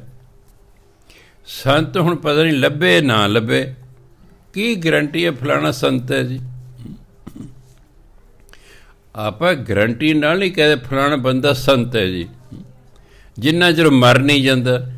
ਅਤੇ ਮਰੇ ਤਾਂ ਫਿਰ ਕੀ ਲਾਭ ਉਠਾਵਾਂਗੇ। ਜਿਉਂਦਿਆਂ ਜੀ ਕੋਈ ਗਰੰਟੀ ਨਹੀਂ ਵੀ ਵਾਕਈ ਸੰਤ ਹੈ। ਸਾਨੂੰ ਸੁੱਖ ਹੈ, ਸਾਡੇ ਕੋਲ ਗੁਰੂ ਤਾਂ ਹੈ ਨਾ, ਇਹ ਤਾਂ ਕੋਈ ਡਾਊਟ ਹੀ ਨਹੀਂ ਕੀਤਾ ਜਾ, ਕਿਉਂਕਿ ਇਹਦਾ ਸਰੀਰ ਹੈ। ਕਿਸਮਤ ਨੂੰ ਜਾਂ ਤਾਂ ਕੋਈ ਸੰਤ ਬਦਲਦਾ ਹੈ ਜਾਂ ਗੁਰੂ ਬਦਲਦਾ। ਸਾਡਾ ਗੁਰੂ ਹੈਗੀ ਬਾਣੀ, ਬਾਣੀ ਨੇ ਸਾਡੀ ਕਿਸਮਤ ਬਦਲਣੀ ਹੈ। ਜਿੰਨੀ ਪੜ੍ਹ ਲਓਗੇ ਉਨੀ ਬਦਲ ਲਓਗੇ। ਗੁਰੂ ਨੇ ਗੁਰਮੰਤਰ ਦੇਣਾ, ਇਸੇ ਗੁਰਮੰਤਰ ਨੇ ਸਾਡੀ ਕਿਸਮਤ ਬਦਲਣੀ। ਬਾਣੀ ਅਤੇ ਗੁਰਮੰਤਰ ਨੇ ਸਾਡੀ ਕਿਸਮਤ ਬਦਲਣੀ, ਇਹਨੂੰ ਬੈਡ ਤੋਂ ਗੁੱਡ ਕਰ ਦੇਣਾ। ਜੇ ਮੰਨ ਲਓ ਪਹਿਲਾਂ ਹੀ ਸਾਡੀ ਕਿਸਮਤ ਗੁੱਡ ਹੈ, ਉਹਨੂੰ ਬੈਟਰ ਹੋ ਜਾਏਗਾ। ਜੇ ਬੈਟਰ ਹੈ ਤਾਂ ਫਿਰ ਬੈਸਟ ਹੋ ਜਾਏਗਾ। ਆਪ ਹੀ ਅਸੀਂ ਕਿਸਮਤ ਬਣਾਈ ਹੈ, ਆਪ ਹੀ ਅੱਗੇ ਬਣਾਉਣੀ ਹੈ। ਇਹ ਤੁਹਾਡੀ ਆਪਣੀ ਮਰਜ਼ੀ ਕਿਹੋ ਜਿਹੀ ਤੁਸੀਂ ਬਣਾਉਣੀ ਹੈ। ਸੁੱਖ ਭੋਗਣਾ ਕਿ ਦੁੱਖ ਭੋਗਣਾ, ਗਰੀਬੀ ਭੋਗਣੀ ਕਿ ਅਮੀਰੀ ਭੋਗਣੀ। ਹੁਣ ਜਿਹੜੇ ਚੋਰ ਨੇ, ਡਾਕੂ ਨੇ, ਲੁਟੇਰੇ ਨੇ, ਠੱਗ ਨੇ, ਲੁੱਟਾਂ ਖੋਹਾਂ ਕਰਨ ਵਾਲੇ, ਅਗਲੇ ਜਣ ਗਰੀਬ ਹੋਣਗੇ। ਫਿਰ ਜੋ ਉਹ ਬਾਬਾ ਜੀ ਕਮਾਈ 'ਚ ਬਰਕਤ ਨਹੀਂ ਪੈਂਦੀ ਜੀ, ਬਾਬਾ ਜੀ ਕੰਮ ਨਹੀਂ ਚੱਲਦਾ ਜੀ। ਹਾਂ, ਤੁਸੀਂ ਲੋਕਾਂ ਦੇ ਨਹੀਂ ਚੱਲਣੇ, ਤੁਹਾਨੂੰ ਤੁਹਾਡਾ ਨਹੀਂ ਚੱਲਦਾ, ਭੋਗੀ ਜਾਓ, ਭੋਗੀ ਜਾਓ। ਉਹ ਜੀ ਟੂਣੇ ਕਰਦੇ ਸਾਡੇ, ਹਾਂ ਤੁਸੀਂ ਕੀਤੇ ਤਾਂ ਤੁਹਾਡੇ 'ਤੇ ਹੋ ਰਹੇ ਨੇ। ਸੋ ਵੇ ਜੀਆ ਆਪਣੇ ਕੀ। ਭਾਈ ਗੁਰਦਾਸ ਦਾ ਨਿਰਣਾ ਕਿ ਹੇ ਇਨਸਾਨ, ਤੈਨੂੰ ਉਹੀ ਮਿਲ ਰਿਹਾ ਜੋ ਤੂੰ ਦਿੱਤਾ ਹੈ। ਬਿਨਾਂ ਦਿੱਤੇ ਕੁਛ ਨਹੀਂ ਮਿਲਦਾ। ਜੋ ਤੁਸੀਂ ਕਿਸੇ ਨੂੰ ਦਿੱਤਾ ਉਹੀ ਤੁਹਾਨੂੰ ਮਿਲਣਾ। ਸੁੱਖ ਦਿੱਤਾ ਸੁੱਖ ਮਿਲੇਗਾ, ਦੁੱਖ ਦਿੱਤਾ ਦੁੱਖ ਮਿਲੇਗਾ। ਕਿਸੇ ਦੀ ਤੁਸੀਂ ਮਾਇਆ ਨਾਲ ਸੇਵਾ ਕੀਤੀ ਤੁਹਾਨੂੰ ਮਾਇਆ ਮਿਲੇਗੀ, ਕਿਸੇ ਉਂਝ ਸੇਵਾ ਕੀਤੀ ਉਹ ਤੁਹਾਡੀ ਸੇਵਾ ਕਰ ਜਾਣਗੇ। ਜੋ ਅਸੀਂ ਕਿਸੇ ਨੂੰ ਦਿੱਤਾ ਉਹੀ ਸਾਨੂੰ ਦੂਜੇ ਤੋਂ ਮਿਲਣਾ ਹੈ। ਇਸ ਲਈ ਹੁਣ ਤੇ ਸਾਡੇ ਕੰਮਾਂ ਤੋਂ ਅਸੀਂ ਅੰਦਾਜ਼ਾ ਲਾ ਸਕਦੇ ਅਗਲਾ ਸਾਡਾ ਜੀਵਨ ਕਿਹੋ ਜਿਹਾ ਹੋਵੇਗਾ। ਆ ਜਿਹੜੇ ਚੋਰ ਨੇ, ਲੁੱਟਾਂ ਖੋਹਾਂ ਕਰਨ ਵਾਲੇ ਨੇ, ਇਹ ਅੱਗੇ ਗਰੀਬ ਹੋਣਗੇ, ਠੂਠਾ ਜਿਹਾ ਲੈ ਕੇ ਫਿਰੀ ਜੋ ਹੁੰਦਾ ਕਿਹਾ। ਜਿਹੜੇ ਕੰਮ ਨੂੰ ਹੱਥ ਪਾਉਣਗੇ ਉਹ ਕਾਰਜ ਨਹੀਂ ਰਾਸ ਹੋਣਾ। ਘਾਟੇ ਪੈ ਜਾਣੇ ਨੇ, ਚੋਰੀਆਂ ਹੋ ਜਾਣੀਆਂ ਨੇ, ਤੁਹਾਡੇ ਲੁੱਟਾਂ ਖੋਹਾਂ ਹੋ ਜਾਣੀਆਂ, ਤੁਹਾਡੀ ਕਿਸੇ ਜੇਬ ਕੱਟ ਲੈਣੀ ਹੈ। ਕਿਉਂ? ਪਹਿਲਾਂ ਕੱਟੀ ਹੈ, ਹੁਣ ਕੱਟੀ ਗਈ, ਹੋਰ ਕੀ ਉਹ ਕੱਟੀ ਗਈ। ਇਸ ਲਈ ਇਹ ਸਾਡੇ ਅਜੇ ਵੀ ਵੇਲਾ ਹੈ। ਕਦੇ ਡੁੱਲੇ ਬੇਰਾਂ ਦਾ ਕੁਝ ਨਹੀਂ ਵਿਗੜਿਆ। ਅਜੇ ਵੀ ਆਪਾਂ ਜੇ ਆਪਣੇ ਆਪ ਨੂੰ ਠੀਕ ਕਰ ਲਈਏ, ਅੱਗੇ ਤੋਂ ਤੋਬਾ ਕਰ ਲਈ, ਸੱਚੇ ਪਾਤਸ਼ਾਹ ਪਿੱਛੇ ਜੋ ਹੋ ਗਿਆ ਹੋ ਗਿਆ, ਅੱਗੇ ਤੋਂ ਮੈਂ ਨਹੀਂ ਕਰਦਾ। ਉਹ ਕਹੇ ਠੀਕ ਹੈ ਬਈ, ਜੇ ਤੂੰ ਅੱਗੇ ਤੋਂ ਨਹੀਂ ਕਰੇਂਗੇ ਤਾਂ ਅੱਗੇ ਤੋਂ ਕੋਈ ਸਜ਼ਾ ਨਹੀਂ ਮਿਲੇਗੀ। ਜਿਹੜਾ ਪਿੱਛੇ ਤੂੰ ਕੀਤਾ ਹੈ ਉਹ ਤੂੰ ਪਾਠ ਕਰ ਕਰਕੇ, ਨਾਮ ਜਪ ਜਪ ਕੇ ਉਹਨੂੰ ਕੱਟ ਲੈ, ਉਹਨੂੰ ਕੱਢ ਲੈ, ਅੱਗੇ ਤਾਂ ਸਭ ਕੁਝ ਠੀਕ ਹੋ ਜਾਏਗਾ। ਕਈ ਬੰਦੇ ਨੇ ਠੀਕ ਤੇ ਕੰਮ ਕਰਦੇ ਨੇ ਪਰ ਨਾਲ ਨਾਮ ਨਹੀਂ ਜਪਦੇ। ਹੁਣ ਪਿਛਲੇ ਜਨਮਾਂ ਦੇ ਕਰ ਫਿਰ ਉਹਨਾਂ ਦੇ ਕੱਢਦੇ ਨੇ, ਉਹ ਖੜੇ ਨੇ। ਮੰਨ ਲਓ ਇੱਕ ਬੰਦਾ ਇਸ ਜਨਮ 'ਚ ਕੋਈ ਮਾੜਾ ਕੰਮ ਨਹੀਂ ਕਰਦਾ, ਬਹੁਤ ਚੰਗੀ ਗੱਲ ਹੈ। ਬਹੁਤ ਮਾੜਾ ਕੰਮ ਨਹੀਂ ਕਰਦਾ, ਬਹੁਤ ਚੰਗੀ ਗੱਲ, ਪਰ ਉਹ ਭਜਨ ਬੰਦਗੀ ਨਹੀਂ ਕਰਦਾ, ਤਾਂ ਫਿਰ ਜਿਹੜੇ ਪਿਛਲੇ ਜਨਮਾਂ ਦੇ ਕਰਮ ਨੇ ਉਹਨੂੰ ਭੋਗਣੇ ਪੈ ਜਾਂਦੇ ਨੇ। ਜੋ ਭਜਨ ਬੰਦਗੀ ਕਰੂਗਾ ਤਾਂ ਪਿਛਲੇ ਜਨਮਾਂ ਦੇ ਜਿਹੜੇ ਕਰਮ ਨੇ ਉਹ ਨਾਲ ਨਾਲ ਘਟਦੇ ਰਹਿਣਗੇ ਅਤੇ ਉਹਦੀ ਜਿਹੜਾ ਹੈ ਉਹਨੂੰ ਭੋਗਣਾ ਸੌਖਾ ਹੋ ਜਾਏਗਾ, ਸਜ਼ਾ ਘਟ ਜਾਏਗੀ ਉਹਦੀ। ਇਸ ਲਈ ਨਾਲ ਭਜਨ ਬੰਦਗੀ ਜ਼ਰੂਰ ਕਰਨੀ ਹੈ। ਜਿਵੇਂ ਇੰਗਲੈਂਡ ਦਾ ਸੀ, ਇੰਗਲੈਂਡ ਦੀ ਰਾਜਧਾਨੀ ਲੰਡਨ ਹੈ, ਉੱਥੋਂ ਦੇ ਇੱਕ ਅੰਗਰੇਜ਼ ਸੀ। ਉਹ ਉਂਝ ਬੜੇ ਸ਼ੁਭ ਕਰਮ ਕਰਦਾ ਸੀ, ਪਰ ਭਜਨ ਬੰਦਗੀ ਨਹੀਂ ਸੀ ਕਰਦਾ। ਕਹਿੰਦੇ ਕੰਮ ਠੀਕ ਕਰਨੇ ਚਾਹੀਦੇ, ਭਜਨ ਬੰਦਗੀ ਕੀ ਲੈਣਾ, ਆਪਣੇ ਆਪਣੇ ਵਿਚਾਰ ਨੇ। ਸਿੱਖ ਤਾਂ ਕਹਿੰਦੇ ਨਹੀਂ, ਭਜਨ ਬੰਦਗੀ ਬਿਨਾਂ ਤਾਂ ਜੀਵਨ ਹੀ ਕੋਈ ਨਹੀਂ ਹੈਗਾ। ਭਜਨ ਬੰਦਗੀ ਤਾਂ ਕਰਨੀ, ਚੰਗੇ ਕੰਮ ਤਾਂ ਕਰਨੇ, ਨਾਲ ਭਜਨ ਬੰਦਗੀ ਜ਼ਰੂਰ ਕਰਨੀ। ਉਹ ਭਜਨ ਬੰਦਗੀ ਨਹੀਂ ਸੀ ਕਰਦਾ, ਸਿਰਫ ਸ਼ੁਭ ਕਰਮ ਕਰਦਾ ਸੀ। ਜਦੋਂ ਉਹਦੀ ਡੈਥ ਹੋਈ, ਸ਼ੁਭ ਕਰਮਾਂ ਕਾਰਨ ਉਹਨੂੰ ਇੱਕ ਐਸੀ ਥਾਂ 'ਤੇ ਲੈ ਗਏ ਜਿੱਥੇ ਉਹਨੂੰ ਰਹਿਣ ਨੂੰ ਬਹੁਤ ਵਧੀਆ ਘਰ ਦਿੱਤਾ, ਪਹਿਨਣ ਨੂੰ ਵਧੀਆ ਕੱਪੜੇ ਦਿੱਤੇ, ਖਾਣ ਨੂੰ ਵਧੀਆ ਰੋਟੀ ਮਿਲਦੀ ਸੀ। ਕੰਮ ਕੋਈ ਨਹੀਂ ਸੀ, ਬਸ ਤਿੰਨੋਂ ਟਾਈਮ ਉਹ ਸੇਵਾਦਾਰ ਆਉਂਦੇ ਸਨ, ਉਹ ਰੋਟੀ ਵੀ ਦੇ ਦਿੰਦੇ ਸਨ, ਕੱਪੜੇ ਵੀ ਦੇ ਦਿੰਦੇ ਸਨ, ਰਹਿਣ ਨੂੰ ਥਾਂ ਵਧੀਆ ਮਿਲਿਆ ਹੋਇਆ ਸੀ। ਜਦੋਂ ਤੇ ਉਹ ਰੋਟੀ ਦੇਣ ਆਉਂਦੇ ਸਨ ਜਾਂ ਕੱਪੜੇ ਦੇਣ ਆਉਂਦੇ ਸਨ, ਉਦੋਂ ਚਾਨਣ ਹੋ ਜਾਂਦਾ, ਜਦੋਂ ਚਲੇ ਜਾਂਦਾ ਹਨੇਰਾ ਹੋ ਜਾਏਗਾ। ਤੁਸੀਂ ਉਹ ਬੜਾ ਦੁਖੀ ਹੋ ਗਿਆ। ਦੂਰ ਵੇਖਦਾ, ਜਿਵੇਂ ਦੂਜੀ ਆਲੇ ਦੁਆਲੇ ਕਲੋਨੀਆਂ 'ਚ ਬਲਬ ਜਗਦੇ ਹੋਣ ਅਤੇ ਸਾਡਾ ਬੰਦ ਹੋਵੇ, ਫਿਰ ਹਨੇਰਾ ਜ਼ਿਆਦਾ ਮਹਿਸੂਸ ਹੁੰਦਾ। ਸਾਰੇ ਪਾਸੇ ਹਨੇਰਾ ਹੈ, ਅਸੀਂ ਸੰਤੁਸ਼ਟ ਹੋ ਜਾਣਾ, ਚੱਲ ਯਾਰ ਉੱਥੋਂ ਉਹਨਾਂ ਦੀ ਬਿਜਲੀ ਗਈ ਹੈ, ਉਸ ਕਲੋਨੀ ਦੀ ਵੀ ਗਈ ਹੈ, ਸਾਡੀ ਵੀ ਗਈ ਹੈ। ਆਲੇ ਦੁਆਲੇ ਸਭ ਦੀ ਬਿਜਲੀ ਹੋਵੇ ਅਤੇ ਆਪਣੀ ਨਾ ਹੋਵੇ ਤਾਂ ਆਪਾਂ ਨੂੰ ਜ਼ਿਆਦਾ ਫੀਲ ਹੁੰਦਾ ਹੈ। ਆਲੇ ਦੁਆਲੇ ਚਾਨਣ ਵੇਖਦਾ, ਆਪਣੇ ਕਮਰੇ 'ਚ ਹਨੇਰਾ ਹੈ। ਜਦੋਂ ਰੋਟੀ ਦੇਣ ਉਹਦਾ ਚਾਨਣ ਹੋ ਜਾਂਦਾ, ਰੋਟੀ ਖਵਾ ਚਲੇ ਫਿਰ ਹਨੇਰਾ ਹੋ ਜਾਂਦਾ। ਕੱਪੜੇ ਦੇਣ ਉਹਦੇ ਚਾਨਣ ਹੋ ਜਾਂਦਾ, ਕੱਪੜੇ ਦੇ ਕੇ ਚਲੇ ਫਿਰ ਹਨੇਰਾ ਹੋ ਜਾਂਦਾ। ਉਹਦਾ ਜੀਅ ਨਹੀਂ ਲੱਗਦਾ, ਇਹ ਕੀ ਗੱਲ। ਇੱਕ ਦਿਨ ਉਹਨਾਂ ਨੂੰ ਪੁੱਛਦਾ ਵੀ ਅਜਿਹਾ ਕਿਉਂ ਹੈ, ਵੀ ਜੇ ਉਹ ਕਹਿੰਦੇ ਭਾਈ ਦੇਖ, ਤੂੰ ਸ਼ੁਭ ਕਰਮ ਕੀਤੇ, ਉਹਦੇ ਨਤੀਜੇ ਵਜੋਂ ਤੈਨੂੰ ਰਹਿਣ ਨੂੰ ਵਧੀਆ ਘਰ ਮਿਲਿਆ, ਪਹਿਨਣ ਨੂੰ ਵਧੀਆ ਕੱਪੜੇ ਮਿਲਦੇ, ਖਾਣ ਨੂੰ ਵਧੀਆ ਰੋਟੀ ਮਿਲਦੀ, ਪਰ ਤੂੰ ਨਾਮ ਨਹੀਂ ਜਪਿਆ, ਇਸ ਲਈ ਹਨੇਰਾ, ਇਸ ਲਈ ਹਨੇਰਾ। ਉਹ ਕਹਿੰਦਾ ਵੀ ਇਹਦਾ ਕੋਈ ਹੱਲ ਹੈ? ਕਹਿੰਦਾ ਹਾਂ, ਹੱਲ ਤਾਂ ਹਰ ਚੀਜ਼ ਦਾ ਹੁੰਦਾ ਹੈ। ਕਹਿੰਦਾ ਤੇਰਾ ਕੋਈ ਮਗਰ ਪੁੱਤਰ ਹੈ? ਕਹਿੰਦਾ ਹਾਂ ਜੀ ਹੈ। ਆਗਿਆਕਾਰ ਸੀ ਕਿ ਨਲਾਇਕ ਸੀ? ਕਹਿੰਦਾ ਨਹੀਂ ਜੀ ਆਗਿਆਕਾਰ ਸੀ। ਕੋਈ ਨਲਾਇਕ ਤਾਂ ਕਹਿੰਦਾ ਚੰਗਾ ਚੰਗਾ ਬਾਪੂ ਮਰਿਆ ਮਗਰੋਂ ਇੱਥੇ। ਇੱਕ ਪਾਠ ਤੇ ਵਿਚਾਰੇ ਨੂੰ ਸ਼ਰਮੋ ਸ਼ਰਮੀ ਕਰਾਉਣਾ ਪੈਂਦਾ ਵੀ ਲੋਕ ਕੀ ਕਹਿਣਗੇ। ਚਾਹੁੰਦਾ ਕੋਈ ਨਹੀਂ ਹੋ ਕੇ ਚੰਗਾ ਬੜਾ ਮਰਿਆ ਹੈ, ਆਪਾਂ ਨੂੰ ਜਾਇਦਾਦ ਮਿਲੀ, ਮੌਜਾਂ ਕਰਾਂਗੇ, ਟੋਕ ਟਕਾਈ ਮੁੱਗੀ ਹੈ, ਅੰਦਰੋਂ ਖੁਸ਼ ਹੈ, ਉੱਤੋਂ ਬੁੜੇ ਨੂੰ ਵੱਡਿਆਂ ਕਰਦੇ, ਜਲੇਬੀਆਂ ਵੰਡਾ ਕਰ, ਫਿਰ ਖੁਸ਼ ਹੀ ਨਹੀਂ ਨਾ। ਮੈਂ ਆਪਣੇ ਰਿਸ਼ਤੇਦਾਰ ਦੇ ਮਰਨ ਤੋਂ ਬਾਅਦ ਲੋਕਾਂ ਨੂੰ ਜਲੇਬੀਆਂ ਖਵਾਉਣਾ, ਮਠਿਆਈਆਂ ਖਾਣਾ, ਅਤੇ ਫਿਰ ਇਹਦਾ ਮੈਂ ਅੰਦਰੋਂ ਮੈਂ ਖੁਸ਼ ਹਾਂ ਵੀ ਜੋ ਮਰਿਆ ਮਗਰੋਂ ਲੱਥਾ। ਪਹਿਲਾਂ ਕਹਿੰਦੇ ਬੁੜੇ ਨੂੰ ਵੱਡਿਆ ਕਰੋ, ਇਹਨੂੰ ਵੱਡਿਆ ਕਹਿੰਦੇ ਕਰਨਾ, ਕਹਿੰਦੇ ਚੱਲ ਮਗਰੋਂ ਲੱਥਾ, ਮੰਜਾ ਖਾਲੀ ਹੋਇਆ। ਖੈਰ ਉਹ ਕਹਿੰਦਾ ਵੀ ਆਗਿਆਕਾਰ ਹੈ? ਕਹਿੰਦਾ ਹਾਂ ਜੀ। ਕਹਿੰਦੇ ਐਂ ਕਰ, ਤੂੰ ਜੇ ਵੈਸੇ ਜਾਵੇਂਗਾ ਨਾ, ਉਹਨੇ ਤੈਨੂੰ ਦੇਖ ਨਹੀਂ ਸਕਣਾ, ਤੂੰ ਬੋਲੇਗਾ ਉਹਨੇ ਤੈਨੂੰ ਸੁਣ ਨਹੀਂ ਸਕਣਾ, ਤੂੰ ਸੁਪਨੇ ਜਾ ਕੇ ਆਪਣੇ ਪੁੱਤਰ ਨੂੰ ਮਿਲ। ਮੰਨ ਲਓ ਮੇਰੀ ਦਿਵ ਦ੍ਰਿਸ਼ਟੀ ਨਹੀਂ ਖੁੱਲ੍ਹੀ, ਮੇਰਾ ਪਿਤਾ, ਮੇਰੀ ਮਾਤਾ, ਮੇਰੀ ਘਰ ਵਾਲੀ ਕੋਈ ਮੈਨੂੰ ਮਿਲਣ ਆਉਂਦਾ, ਮੈਨੂੰ ਕੀ ਪਤਾ ਕੋਈ ਆਇਆ ਕਿ ਨਹੀਂ ਆਇਆ। ਅਗਰ ਉਹ ਬੋਲੀ ਜਾਣਗੇ ਮੈਨੂੰ ਸੁਣਨਾ ਕੋਈ ਨਹੀਂ, ਕੋਈ ਨਹੀਂ। ਰੂਹਾਂ ਬੋਲੀ ਜਾਣਾ, ਸੁਣਦਾ ਨਹੀਂ ਹੈਗਾ ਜਿੰਨਾ ਚਿਰ ਦਿਵ ਦ੍ਰਿਸ਼ਟੀ ਨਹੀਂ ਖੁੱਲ੍ਹਦੀ। ਖੈਰ ਕਹਿੰਦੇ ਇਸ ਲਈ ਤੂੰ ਸੁਪਨੇ ਜਾ। ਕਹਿੰਦਾ ਮੈਂ ਕੀ ਕਹਾਂ ਉਹਨੂੰ? ਕਹਿ ਵੀ ਕਾਕਾ ਆਹ ਹਾਲ ਤਾਂ ਉੱਥੇ ਬਈ ਤੂੰ ਪਾਦਰੀ ਨੂੰ ਸੱਦ ਕੇ ਪਾਠ ਕਰਵਾ। ਕਿ ਜਦੋਂ ਪਾਠ ਕਰ ਅਰਦਾਸ ਕਰੇਗਾ ਨਾ, ਇੱਥੇ ਚਾਨਣ ਹੋ ਜਾਏਗਾ। ਉਹ ਰਾਤ ਪੁੱਤਰ ਨੂੰ ਸੁਪਨੇ 'ਚ ਮਿਲਿਆ। ਪੁੱਤਰ ਨੂੰ ਸੁਪਨਾ ਹੁੰਦਾ, ਹਾਏ ਡੈਡੀ ਕਿੱਥੋਂ ਆਇਆ? ਕਿ ਫਲਾਣੇ ਥਾਂ ਤੋਂ ਮੈਂ ਵੀ ਆਹ ਗੱਲ ਹੈ। ਉਹ ਕਹਿੰਦੇ ਨੇ ਵੀ ਤੂੰ ਮੇਰੇ ਨਿਮਿਤ ਪਾਠ ਕਰਾ। ਕਹਿੰਦੇ ਕੋਈ ਨਹੀਂ ਪਿਤਾ ਜੀ, ਸਵੇਰੇ ਸ਼ੁਰੂ ਕਰਾ ਦਿੰਦੇ ਹਾਂ। ਹਰ ਇੱਕ ਧਰਮ ਦਾ ਆਪਣੇ ਬਾਈਬਲ ਦਾ ਕਰਾਉਂਦੇ, ਕੋਈ ਕੁਰਾਨ ਸ਼ਰੀਫ ਦਾ ਕਰਾਉਂਦਾ, ਆਪਾਂ ਗੁਰੂ ਗ੍ਰੰਥ ਕਰਾਉਂਦੇ, ਕੋਈ ਰਾਮਾਇਣ ਦਾ ਕਰਾਉਂਦਾ, ਕੋਈ ਕਸ ਦਾ ਕਰਾਉਂਦਾ। ਆਪਣੇ ਧਰਮ ਅਨੁਸਾਰ ਪਾਠ ਸ਼ੁਰੂ ਹੋ ਗਿਆ ਜੀ। ਜਦੋਂ ਪਿਆ ਭੋਗ, ਪਾਦਰੀ ਨੇ ਕੀਤੀ ਅਰਦਾਸ, ਜਿਉਂ ਹੀ ਅਰਦਾਸ ਹੋਈ ਉੱਥੇ ਚਾਨਣ ਹੋ ਗਿਆ। ਉਹ ਖੁਸ਼ ਹੈ ਵੀ ਹੋ ਗਿਆ ਚਾਨਣ। ਉਹ ਜਿਹੜੇ ਰੋਟੀ ਦੇਣ ਆਏ ਕਹਿੰਦੇ ਕਿਉਂ? ਹਾਂ ਜੀ। ਕਹਿੰਦਾ ਹੋ ਗਿਆ ਚਾਨਣ। ਕਹਿੰਦੇ ਹੁਣ ਤੂੰ ਜਾ ਕੇ ਧੰਨਵਾਦ ਕਰ, ਸੁਪਨੇ ਫਿਰ ਜਾ। ਵੀ ਪੁੱਤਰ ਤੇਰਾ ਬਹੁਤ ਬਹੁਤ ਧੰਨਵਾਦ ਹੈ, ਹੁਣ ਉੱਥੇ ਚਾਨਣ ਹੋ ਗਿਆ। ਜਦੋਂ ਤੇਰੇ 'ਤੇ ਕੋਈ ਆਵੇਗੀ ਸਮੱਸਿਆ, ਪ੍ਰੋਬਲਮ, ਮੈਂ ਆਪੇ ਹਾਜ਼ਰ ਹੋ ਜਾ ਕਰਾਂਗਾ। ਤੇਰੀ ਸਮੱਸਿਆ ਦਾ ਹੱਲ ਮੈਂ ਤੈਨੂੰ ਦੱਸਿਆ ਕਰਾਂਗਾ। ਚਲੋ ਜੀ, ਸੁਪਨੇ 'ਚ ਫਿਰ ਉਹ ਮਿਲੇ ਅੰਗਰੇਜ਼। ਪੁੱਤਰ ਦਾ ਬੜਾ ਧੰਨਵਾਦ ਕਰ, ਪੁੱਤਰ ਤੇਰਾ ਬਹੁਤ ਧੰਨਵਾਦ ਹੈ, ਹੁਣ ਉੱਥੇ ਚਾਨਣ ਹੋ ਗਿਆ ਹੈ।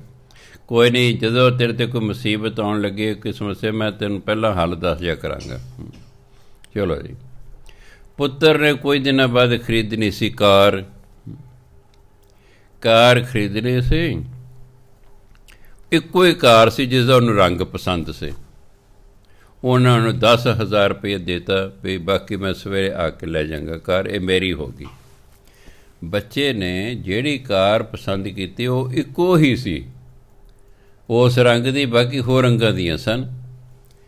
ਰਾਤ ਨੂੰ ਉਹਦਾ ਬਾਪ ਨੂੰ ਸੁਪਨੇ 'ਚ ਮਿਲਿਆ, ਕਹਿੰਦੇ ਕਾਕਾ ਜਿਹੜੀ ਕਾਰ ਤੂੰ ਪਸੰਦ ਕਰਕੇ ਨਾ ਇਹ ਨਹੀਂ ਖਰੀਦਣੀ, ਇਹਦਾ ਐਕਸੀਡੈਂਟ ਹੋ ਜਾਣਾ।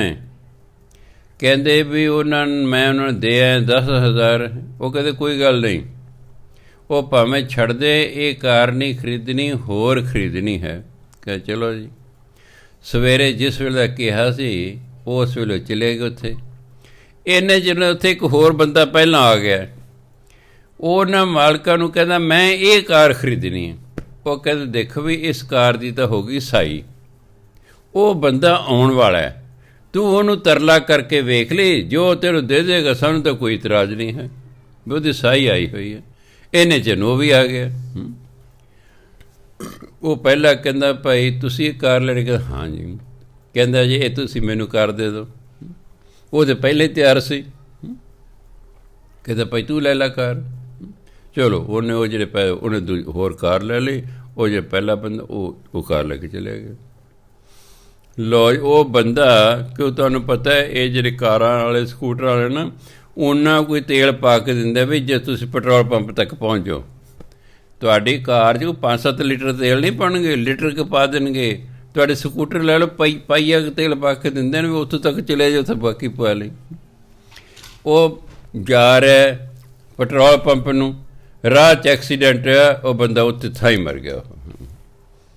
ਸੋ ਮੇਰੇ ਕਹਿਣ ਦਾ ਮਤਲਬ ਹੈ ਕਿ ਭਜਨ ਬੰਦਗੀ ਕਰਨੀ ਜ਼ਰੂਰੀ ਹੈ।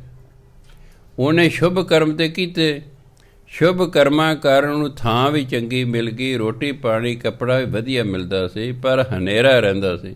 ਜਦੋਂ ਉਹਨੇ ਭਜਨ ਬੰਦਗੀ ਹੇਠਾਂ ਪਾਠ ਕਰਵਾਇਆ, ਚਾਨਣ ਹੋ ਗਿਆ। ਇਸ ਲਈ ਫਿਰ ਉਹਨੇ ਕਿਹਾ ਆਪਣੇ ਪੁੱਤਰ ਨੂੰ ਕਿ ਜਿਹੜਾ ਵੀ ਤੈਨੂੰ ਮਿਲਿਆ ਕਰੇ ਉਹਨੂੰ ਇਹ ਕਿਹਾ ਕਰ ਕਿ ਸ਼ੁਭ ਕਰਮਾਂ ਦੇ ਨਾਲ ਭਾਈ ਭਜਨ ਬੰਦਗੀ ਵੀ ਕਰਿਆ ਕਰੋ। ਕਹਿੰਦਾ ਮੇਰੇ ਵੱਲੋਂ ਸੁਨੇਹਾ ਦੇ ਦਿਆ ਕਰਨਾ। ਇਸ ਲਈ ਨਾਲ ਸ਼ੁਭ ਕਰਮ ਤੇ ਕਰਨੇ ਹੀ ਕਰਨੇ ਨੇ, ਕਿਉਂਕਿ ਸ਼ੁਭ ਕਰਮਾਂ ਤੋਂ ਬਿਨਾਂ ਸਾਡੀ ਭਜਨ ਬੰਦਗੀ ਨੂੰ ਫਲ ਹੀ ਨਹੀਂ ਲੱਗਣਾ। ਸਾਡੀ ਭਜਨ ਬੰਦਗੀ ਨੂੰ ਫਲ ਤਾਂ ਲੱਗੇਗਾ ਜੇ ਨਾਲ ਸ਼ੁਭ ਕਰਮ ਹੋਣਗੇ। ਸ਼ੁਭ ਕਰਮ ਤੇ ਕਰਨੇ ਹੀ ਕਰਨੇ ਜਿਹਨੇ ਭਜਨ ਬੰਦਗੀ ਕਰਨੀ ਹੈ। ਅਗਰ ਉਹਦੇ ਸ਼ੁਭ ਕਰਮ ਨਹੀਂ, ਚਾਹੇ 10 ਜਨਮ ਲੱਗਾ ਰਹੇ, ਵਾਹਿਗੁਰੂ ਕਰਦਾ ਬਾਣੀ ਪੜ੍ਹਦਾ ਰਹੇ, ਉਹਨੂੰ ਪ੍ਰਾਪਤੀ ਨਹੀਂ ਹੋਵੇਗੀ। ਸ਼ੁਭ ਕਰਮ ਵੀ ਕਰਨੇ, ਨਾਲ ਭਜਨ ਬੰਦਗੀ ਵੀ ਕਰਨੀ ਹੈ, ਤਾਂ ਜੋ ਸਾਨੂੰ ਕਿਸੇ ਨਾ ਕਿਸੇ ਜਨ ਪਰਮਾਤਮਾ ਦੀ ਪ੍ਰਾਪਤੀ ਹੋ ਜਾਏ, ਅਸੀਂ ਜੰਮਣ ਮਰਨ ਤੋਂ ਰਹਿਤ ਹੋ ਕੇ ਮੁਕਤ ਅਵਸਥਾ ਨੂੰ ਪ੍ਰਾਪਤ ਹੋ ਜਾਈਏ। ਇਸ ਲਈ ਗੁਰੂ ਮਹਾਰਾਜ ਕਹਿੰਦੇ ਹਰ ਜੀਓ ਸੱਚਾ, ਸੱਚੀ ਬਾਣੀ ਸ਼ਬਦ ਮਿਲਾਵਾ ਹੋਏ। ਪਰਮਾਤਮਾ ਵੀ ਸੱਚਾ, ਭਾਵ ਸਦਾ ਰਹਿਣ ਵਾਲਾ, ਸੱਚੀ ਬਾਣੀ, ਉਹਦੀ ਬਾਣੀ ਵੀ ਸੱਚੀ ਸਦਾ ਰਹਿਣ ਵਾਲੀ, ਸ਼ਬਦ ਮਿਲਾਵਾ ਹੋਏ, ਅਤੇ ਉਹਦੇ ਨਾਲ ਮੇਲ ਜਿਹੜਾ ਹੈ ਉਹਦੇ ਸ਼ਬਦ ਨਾਮ ਦੇ ਨਾਲ ਹੋਣਾ ਹੈ। ਭਾਈ ਰੇ ਭਗਤਹੀਨ ਕਾਹੇ ਜਗ ਆਇਆ, ਪੂਰੇ ਗੁਰ ਕੀ ਸੇਵ ਨ ਕੀਨੀ, ਬਿਰਥਾ ਜਨਮ ਗਵਾਇਆ ਰਹਾ। ਭਾਈ ਰੇ, ਹੇ ਭਰਾਵਾ, ਭਗਤਹੀਨ ਕਾਹੇ ਜਗ ਆਇਆ, ਤੂੰ ਭਗਤੀ ਕਰਦੇ ਹੀ ਨਹੀਂ, ਫਿਰ ਸੰਸਾਰ 'ਚ ਕਾਹਦੇ ਲਈ ਆਏ? ਇਸ ਸੰਸਾਰ ਦੇ ਪਰਮਾਤਮਾ ਤੈਨੂੰ ਭਜਨ ਬੰਦਗੀ ਕਰਨ ਲਈ ਭੇਜਿਆ ਸੀ, ਤੂੰ ਭਜਨ ਬੰਦਗੀ ਕਰਦੇ ਨੇ, ਫਿਰ ਕਾਹਦੇ ਲਈ ਆਏ? ਵੀ ਐਵੇਂ ਹੀ ਫਿਰ ਆਏ, ਵੀ ਕਾਹਦੇ ਲਈ ਕਹਿੰਦੇ ਆਏ? ਪੂਰੇ ਗੁਰ ਕੀ ਸੇਵ ਨਾ ਕਿੰਨੀ, ਤੂੰ ਗੁਰੂ ਦੀ ਸੇਵਾ ਨਹੀਂ ਕੀਤੀ, ਗੁਰੂ ਦੇ ਆਖੇ ਨਹੀਂ ਤੂੰ ਲੱਗਾ ਹੈ, ਬਿਰਥਾ ਜਨਮ ਗਵਾਇਆ। ਤੂੰ ਤੇ ਮਨੁੱਖਾ ਜੇ ਵਿਅਰਥ ਗੁਆ ਕੇ ਇੱਥੋਂ ਚਲਾ ਚੱਲਿਆ ਹੈ। ਸੋ ਇਸ ਲਈ ਭਗਤੀ ਕਰਨਾ ਜ਼ਰੂਰੀ ਹੈ। ਆਪੇ ਹਰ ਜਗ ਜੀਵਨ ਦਾਤਾ, ਆਪੇ ਬਖਸ਼ ਮਿਲਾਏ। ਜੀ ਜੰਤ ਇਹ ਕਿਆ ਵਿਚਾਰੇ, ਕਿਆ ਕੋ ਆਖ ਸੁਣਾਏ। ਗੁਰਮੁਖ ਆਪੇ ਦੇ ਵਡਿਆਈ, ਆਪੇ ਸੇਵ ਕਰਾਏ। ਆਪੇ ਹਰ ਜਗ ਜੀਵਨ ਦਾਤਾ। ਪਰਮਾਤਮਾ ਜਿਹੜਾ ਹੈ ਇਹ ਜਗਤ ਨੂੰ ਜੀਵਨ ਦੇਣ ਵਾਲਾ ਹੈ, ਸਾਰੇ ਸੰਸਾਰ ਨੂੰ ਜੀਵਨ ਦੇਣ ਵਾਲਾ ਹੈ, ਇਹ ਦਾਤਾ ਹੈ। ਜਦੋਂ ਇਹਨੇ ਕਿਸੇ ਜੀਵ ਨੂੰ ਆਪਣੇ ਨਾਲ ਮਿਲਾਉਣਾ ਹੁੰਦਾ, ਆਪੇ ਬਖਸ਼ ਮਿਲਾਏ। ਜੀਵ ਦੇ ਮਗਰਲੇ ਔਗਣਾਂ ਨੂੰ ਬਖਸ਼ ਦਿੰਦਾ ਹੈ ਅਤੇ ਫਿਰ ਆਪਣੇ ਨਾਲ ਮਿਲਾ ਲੈਂਦਾ ਹੈ। ਪਿਛਲੇ ਔਗਣ ਬਖਸ਼ ਲਏ, ਪਰ ਅੱਗੇ ਮਾਰਗ ਪਾਵੇ। ਉਹ ਪਿਛਲੇ ਔਗਣ ਬਖਸ਼ ਦਿੰਦਾ ਹੈ, ਕਿਉਂਕਿ ਜੇ ਔਗਣੇ ਆ ਰਹੇ ਤਾਂ ਉਹ ਮਿਲਾਉਂਦੇ ਨਹੀਂ ਆਪਣੇ ਨਾਲ। ਔਗਣੇ ਆ ਰਹਾ ਅਤੇ ਪਰਮਾਤਮਾ ਨੂੰ ਮਿਲ ਹੀ ਨਹੀਂ ਸਕਦਾ। ਜਿਹਨੂੰ ਹੁਣ ਪਰਮਾਤਮਾ ਨੇ ਆਪਣਾ ਮਿਲਾਉਣਾ, ਪਹਿਲਾਂ ਉਹਦੇ ਔਗਣ ਬਖਸ਼ਦਾ ਹੈ। ਉਹਦੇ ਔਗਣ ਬਖਸ਼ ਕੇ ਫਿਰ ਉਸਨੂੰ ਆਪਣੇ ਨਾਲ ਮਿਲਾਉਂਦਾ ਹੈ। ਜੀ ਜੰਤੇ ਕਿਆ ਵਿਚਾਰੇ, ਕਿਆ ਕੋ ਆਖ ਸੁਣਾਏ। ਇਹ ਵਿਚਾਰੇ ਜੀਵ ਜੰਤ ਕੀ ਨੇ? ਉਹ ਤਾਂ ਆਪ ਹੀ ਆਖਦਾ, ਆਪ ਹੀ ਸੁਣਾਉਂਦਾ ਹੈ। ਪਰ ਸਭ ਕੁਝ ਕਰਨ ਵਾਲਾ ਪਰਮਾਤਮਾ ਹੈ।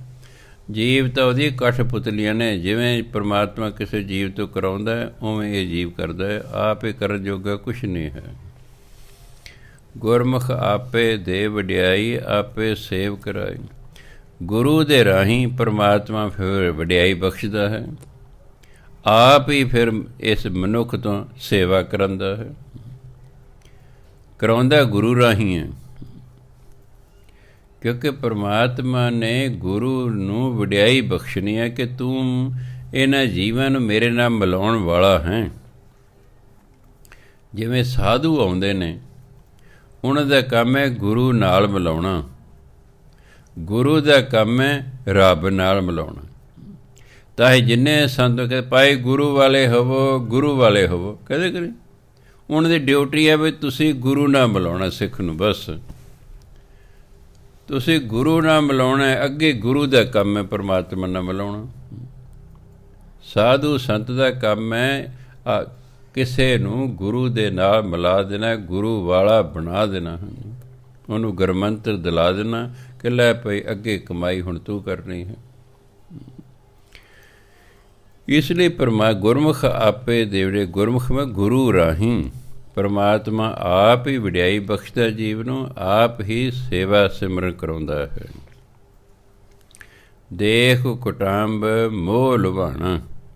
ਇੱਕ ਸ਼ਬਦ ਹੈ ਮੋਹੇ, ਇੱਕ ਹੈ ਮੋਹ। ਸਪੈਲਿੰਗ ਉਹੀ ਨੇ। ਮੋਹੇ ਦਾ ਮਤਲਬ ਮੈਂ ਜਾਂ ਮੈਨੂੰ। ਜੇ ਇਹਦਾ ਅਰਥ ਮੈਂ ਜਾਂ ਮੈਨੂੰ ਹੁੰਦਾ, ਫਿਰ ਆਪਾਂ ਇਸ ਪੜ੍ਹਦੇ ਮੋਹੇ। ਇਹਦਾ ਅਰਥ ਤਾਂ ਮੋਹ ਹੈ, ਪਰਿਵਾਰ ਦਾ ਮੋਹ। ਇਸ ਲਈ ਨੂੰ ਪੜ੍ਹਨਾ ਹੈ ਮੋਹ।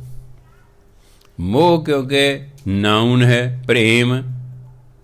ਮੋਹ ਪਿਆਰ, ਪਿਆਰ ਨਾਉਨ ਹੈ, ਇਸ ਲਈ ਹਾਹੇ ਨੂੰ ਸਿਆਰੀ ਨਹੀਂ ਬੋਲਦੀ। ਤਾਂ ਕਰਕੇ ਹਾਹੇ ਨੂੰ ਸਿਆਰੀ ਨਹੀਂ ਬੋਲਦੀ। ਇਹਨੂੰ ਬਣਨਾ ਮੋਹ। ਦੇਖ ਕੁਟੰਬ ਮੋਹ ਲੁਭਾਣਾ, ਚਲਦਿਆਂ ਨਾਲ ਨਾ ਜਾਈ। ਸਤਿਗੁਰ ਸੇਵ ਗੁਣ ਨਿਧਾਨ ਪਾਇਆ, ਤਿਸ ਕੀ ਕੀਮ ਨ ਪਾਈ। ਪ੍ਰਭ ਸਖਾ ਹਰ ਜੀਓ ਮੇਰਾ, ਅੰਤੇ ਹੋਏ ਸਖਾਈ। ਕਹਿੰਦਾ ਪਰਿਵਾਰ ਨੂੰ ਵੇਖ ਕੇ ਨਾ ਮਨੁੱਖ ਮੋਹ 'ਚ ਆ ਜਾਂਦਾ ਹੈ, ਮੋਹ 'ਚ ਲਵਾਇਮਾਨ ਹੋ ਜਾਂਦਾ ਹੈ। ਕੁਦਰਤੀ ਗੱਲ ਹੈ, ਪਰਿਵਾਰ ਨਾਲ ਮੋਹ ਹੁੰਦਾ, ਪਿਤਾ ਨਾਲ, ਮਾਤਾ ਨਾਲ, ਧੀਆਂ ਪੁੱਤਰਾਂ ਨਾਲ, ਰਿਸ਼ਤੇਦਾਰਾਂ ਨਾਲ। ਚਲਦਿਆਂ ਨਾਲ ਨਾ ਜਾਈ। ਪਰ ਜਦੋਂ ਇਨਸਾਨ ਨੇ ਇੱਥੋਂ ਜਾਣਾ, ਇਹ ਪਰਿਵਾਰ ਨੇ ਨਾਲ ਨਹੀਂ ਜਾਣਾ। ਮੋਹ 'ਚ ਲੁਭਾਏਮਾਨ ਹੋ ਗਿਆ, ਰੱਬ ਨੂੰ ਗਏ ਭੁੱਲ। ਅਤੇ ਜਦੋਂ ਇੱਥੋਂ ਸੰਸਾਰ ਤੋਂ ਜਾਣਾ, ਇਹ ਪਰਿਵਾਰ ਕੁਟੰਬ ਪਰਿਵਾਰ ਦੇ ਕਿਸੇ ਮੈਂਬਰ ਨੇ ਨਾਲ ਨਹੀਂ ਜਾਣਾ। ਇਹ ਨਹੀਂ ਕਿ ਅਸੀਂ ਪਰਿਵਾਰ ਨੂੰ ਪਿਆਰ ਨਹੀਂ ਕਰਨਾ, ਬਾਣੀ ਨੂੰ ਚੰਗੀ ਤਰ੍ਹਾਂ ਸਮਝਣ ਦੀ ਕੋਸ਼ਿਸ਼ ਕਰਨੀ। ਗੁਰਬਾਣੀ ਇਹ ਨਹੀਂ ਕਹਿੰਦੇ ਕਿ ਤੁਸੀਂ ਆਪਣੇ ਪਰਿਵਾਰ ਨੂੰ ਪਿਆਰ ਨਾ ਕਰੋ। ਗੁਰਬਾਣੀ ਕਹਿੰਦੇ ਪਰਿਵਾਰ ਨੂੰ ਪਿਆਰ ਕਰੋ, ਪਰ ਰੱਬ ਨੂੰ ਨਹੀਂ ਭੁੱਲਣਾ। ਜੇ ਪਰਿਵਾਰ ਦਾ ਪਿਆਰ, ਪਰਿਵਾਰ ਦਾ ਮੋਹ ਤੁਹਾਨੂੰ ਰੱਬ ਭੁਲਾਉਂਦਾ ਤਾਂ ਉਹਨੂੰ ਯਾਦ ਕਰਾਉਂਦੇ ਨੇ ਕਿ ਜਿਨ੍ਹਾਂ ਨੂੰ ਤੂੰ ਮੋਹ ਕਰ ਨਾ, ਇਹ ਮਰਨ ਵੇਲੇ ਇਹਨਾਂ ਤੇਰੇ ਨਾਲ ਨਹੀਂ ਜਾਣਾ। ਤੇਰੇ ਨਾਲ ਦੇ ਪਰਮਾਤਮਾ ਨਾਮ ਨੇ ਜਾਣਾ, ਨਾਮ ਨੇ ਤੇਰੀ ਸਹਾਇਤਾ ਕਰਨੀ ਹੈ। ਇਹ ਨਹੀਂ ਕਿ ਪਰਿਵਾਰ ਨੇ ਤੇਰੀ ਕੋਈ ਸਹਾਇਤਾ ਕਰਨੀ ਹੈ। ਉਹ ਤਾਂ ਬਸ ਜਦੋਂ ਜੰਮ ਲੈਣਗੇ ਤਾਂ ਵਿਚਾਰੇ ਕੁਛ ਵੀ ਨਹੀਂ ਕਰ ਸਕਦੇ, ਕਿਉਂਕਿ ਉਹਨਾਂ ਨੂੰ ਤਾਂ ਜੰਮ ਦਿਸਦੇ ਹੀ ਨਹੀਂ। ਹੁਣ ਜੰਮ ਸਿਰ ਮਰਨ ਵਾਲੇ ਨੂੰ ਦਿਸ ਰਹੇ ਹੁੰਦੇ, ਆ ਗਏ ਨੇ ਬਈ, ਆ ਗਏ। ਹਾਂ, ਜਿੰਨੇ ਆਂਡੇ ਹੁੰਦੇ ਮੁਰਗੇ ਦੇ ਆਂਡੇ ਐਡੀ ਐਡੀ ਤੇ ਉਹਨਾਂ ਦੀਆਂ ਅੱਖਾਂ ਹੁੰਦੀਆਂ ਨੇ, ਬਹੁਤ ਵੱਡਾ ਕੱਦ ਕਾਠ ਹੁੰਦਾ, ਉਹਨੂੰ ਵੇਖ ਕੇ ਬੰਦਾ ਡਰ ਜਾਂਦਾ ਹੈ।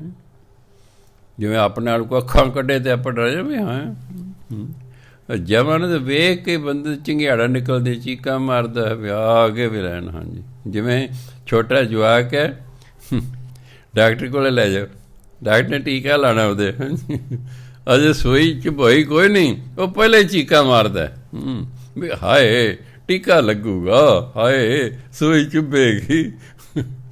ਇਸ ਤਰ੍ਹਾਂ ਮਤਲਬ ਜਮਾਂ ਨੂੰ ਵੇਖ ਕੇ ਫਿਰ ਚੀਕਾਂ ਮਾਰਦਾ, ਰੋਂਦਾ ਪਿੱਟਦਾ ਵੀ ਹਾਂ ਆ ਗਏ ਲੈਣ।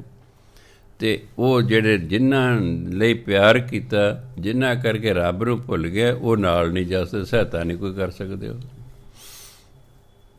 ਇਸ ਲਈ ਕਹਿੰਦੇ ਸਤਿਗੁਰ ਸੇਵ ਗੁਣ ਨਿਧਾਨ ਪਾਇਆ। ਗੁਣ ਨਿਧਾਨ ਦਾ ਗੁਣਾਂ ਦਾ ਖਜ਼ਾਨਾ ਪਰਮਾਤਮਾ। ਗੁਰੂ ਦੀ ਸੇਵਾ ਕਰਕੇ ਫਿਰ ਪਰਮਾਤਮਾ ਦੀ ਪ੍ਰਾਪਤੀ ਹੁੰਦੀ ਹੈ। ਤਿਸ ਕੀ ਕੀਮ ਨ ਪਾਈ, ਇਸ ਲਈ ਗੁਰੂ ਦੀ ਕੋਈ ਕੀਮਤ ਨਹੀਂ ਪਾ ਸਕਦਾ, ਕਿਉਂਕਿ ਉਹਦੀ ਕਿਰਪਾ ਨਾਲ ਤਾਂ ਰੱਬ ਮਿਲਣਾ ਹੈ। ਪ੍ਰਭ ਸਖਾ ਹਰਿ ਜੀਉ ਮੇਰਾ, ਅੰਤੇ ਹੋਏ ਸਖਾਈ। ਪਰਮਾਤਮਾ ਹੀ ਮੇਰਾ ਸਖਾ ਹੈ, ਮੇਰਾ ਸਾਥੀ ਹੈ। ਇਹਨੇ ਅੰਤਲੇ ਸਮੇਂ ਮੇਰਾ ਸਾਥ ਦੇਣਾ, ਮੇਰਾ ਮਿੱਤਰ ਬਣਨਾ, ਮੇਰਾ ਸਹਾਈ ਬਣਨਾ। ਸਖਾਈ ਮੈਨੇ ਸਹਾਈ, ਸਹਾਇਤਾ ਕਰਨ ਵਾਲਾ। ਪਰਮਾਤਮਾ ਹੀ ਮੇਰਾ ਸਖਾ ਹੈ, ਇਹਨੇ ਹੀ ਅੰਤਲੇ ਸਮੇਂ ਮੇਰੀ ਸਹਾਇਤਾ ਕਰਨੀ ਹੈ। ਪਰਮਾਤਮਾ ਪਰਮਾਤਮਾ ਦਾ ਨਾਮ ਜਿਹੜਾ ਬਾਣੀ ਪੜ੍ਹਦਾ, ਨਾਮ ਜਪਦਾ, ਉਹਨੂੰ ਫਿਰ ਜਮਦੂਤ ਨਹੀਂ ਲੈਣ ਆਉਂਦੇ। ਆ ਵੀ ਜਾਣ ਜੇ ਗਲਤੀ ਨਾ ਉੱਤੋਂ ਤਾਂ ਉਹਨੂੰ ਕੁਛ ਕਹਿੰਦੇ ਨਹੀਂ ਹੈਗੇ। ਕਿਉਂ? ਜਮਦੂਤਾਂ ਨੂੰ ਇੱਕਦਮ ਪਤਾ ਲੱਗਦਾ, ਓਹੋ ਇਹ ਤਾਂ ਭਜਨ ਬੰਦਗੀ ਕਰਨ ਵਾਲਾ ਬੰਦਾ ਜਾਂ ਬੰਦੀ ਹੈ, ਉਹਨੂੰ ਕੁਛ ਨਹੀਂ ਕਹਿੰਦੇ, ਉਹ ਆਰਾਮ ਨਾਲ ਲੈ ਜਾਂਦੇ ਨੇ। ਉਹ ਗਲਤੀ ਲੱਗਦੀ ਕਈ ਵਾਰੀ, ਕਿਉਂਕਿ ਆਬਾਦੀ ਬੜੀ ਵੱਧ ਗਈ ਹੈ, ਉਹ ਤਾਂ ਕੀ ਕਰਨ, ਪਤਾ ਨਹੀਂ ਕਿੰਨੇ ਕੁ ਧਰਮ ਰਾਜ ਹੋਣੇ ਨੇ, ਕਿਹੜਾ ਇੱਕ ਅੱਧਾ ਹੋਣਾ, ਇੰਨੀ ਦੁਨੀਆ ਹੈ, ਹਿਸਾਬ ਕਿਤਾਬ ਕਰਨਾ ਹਰ ਇੱਕ ਦਾ। ਸੋ ਇਸ ਲਈ ਕਹਿੰਦੇ ਅੰਤਲੇ ਸਮੇਂ ਪਰਮਾਤਮਾ ਨੇ ਸਹਾਇਤਾ ਕਰਨੀ, ਭਾਵ ਉਹਦੇ ਨਾਮ ਨੇ, ਉਹਦੀ ਬਾਣੀ ਨੇ ਸਾਡੀ ਸਹਾਇਤਾ ਕਰਨੀ ਹੈ।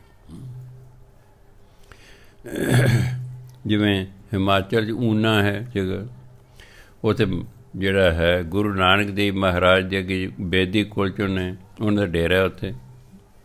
ਉੱਥੇ ਇੱਕ ਨੌਜਵਾਨ ਲੜਕੀ 16-17 ਸਾਲਾਂ ਦੀ ਉੱਥੇ ਰਿਹਾ ਕਰਦੀ ਸੀ।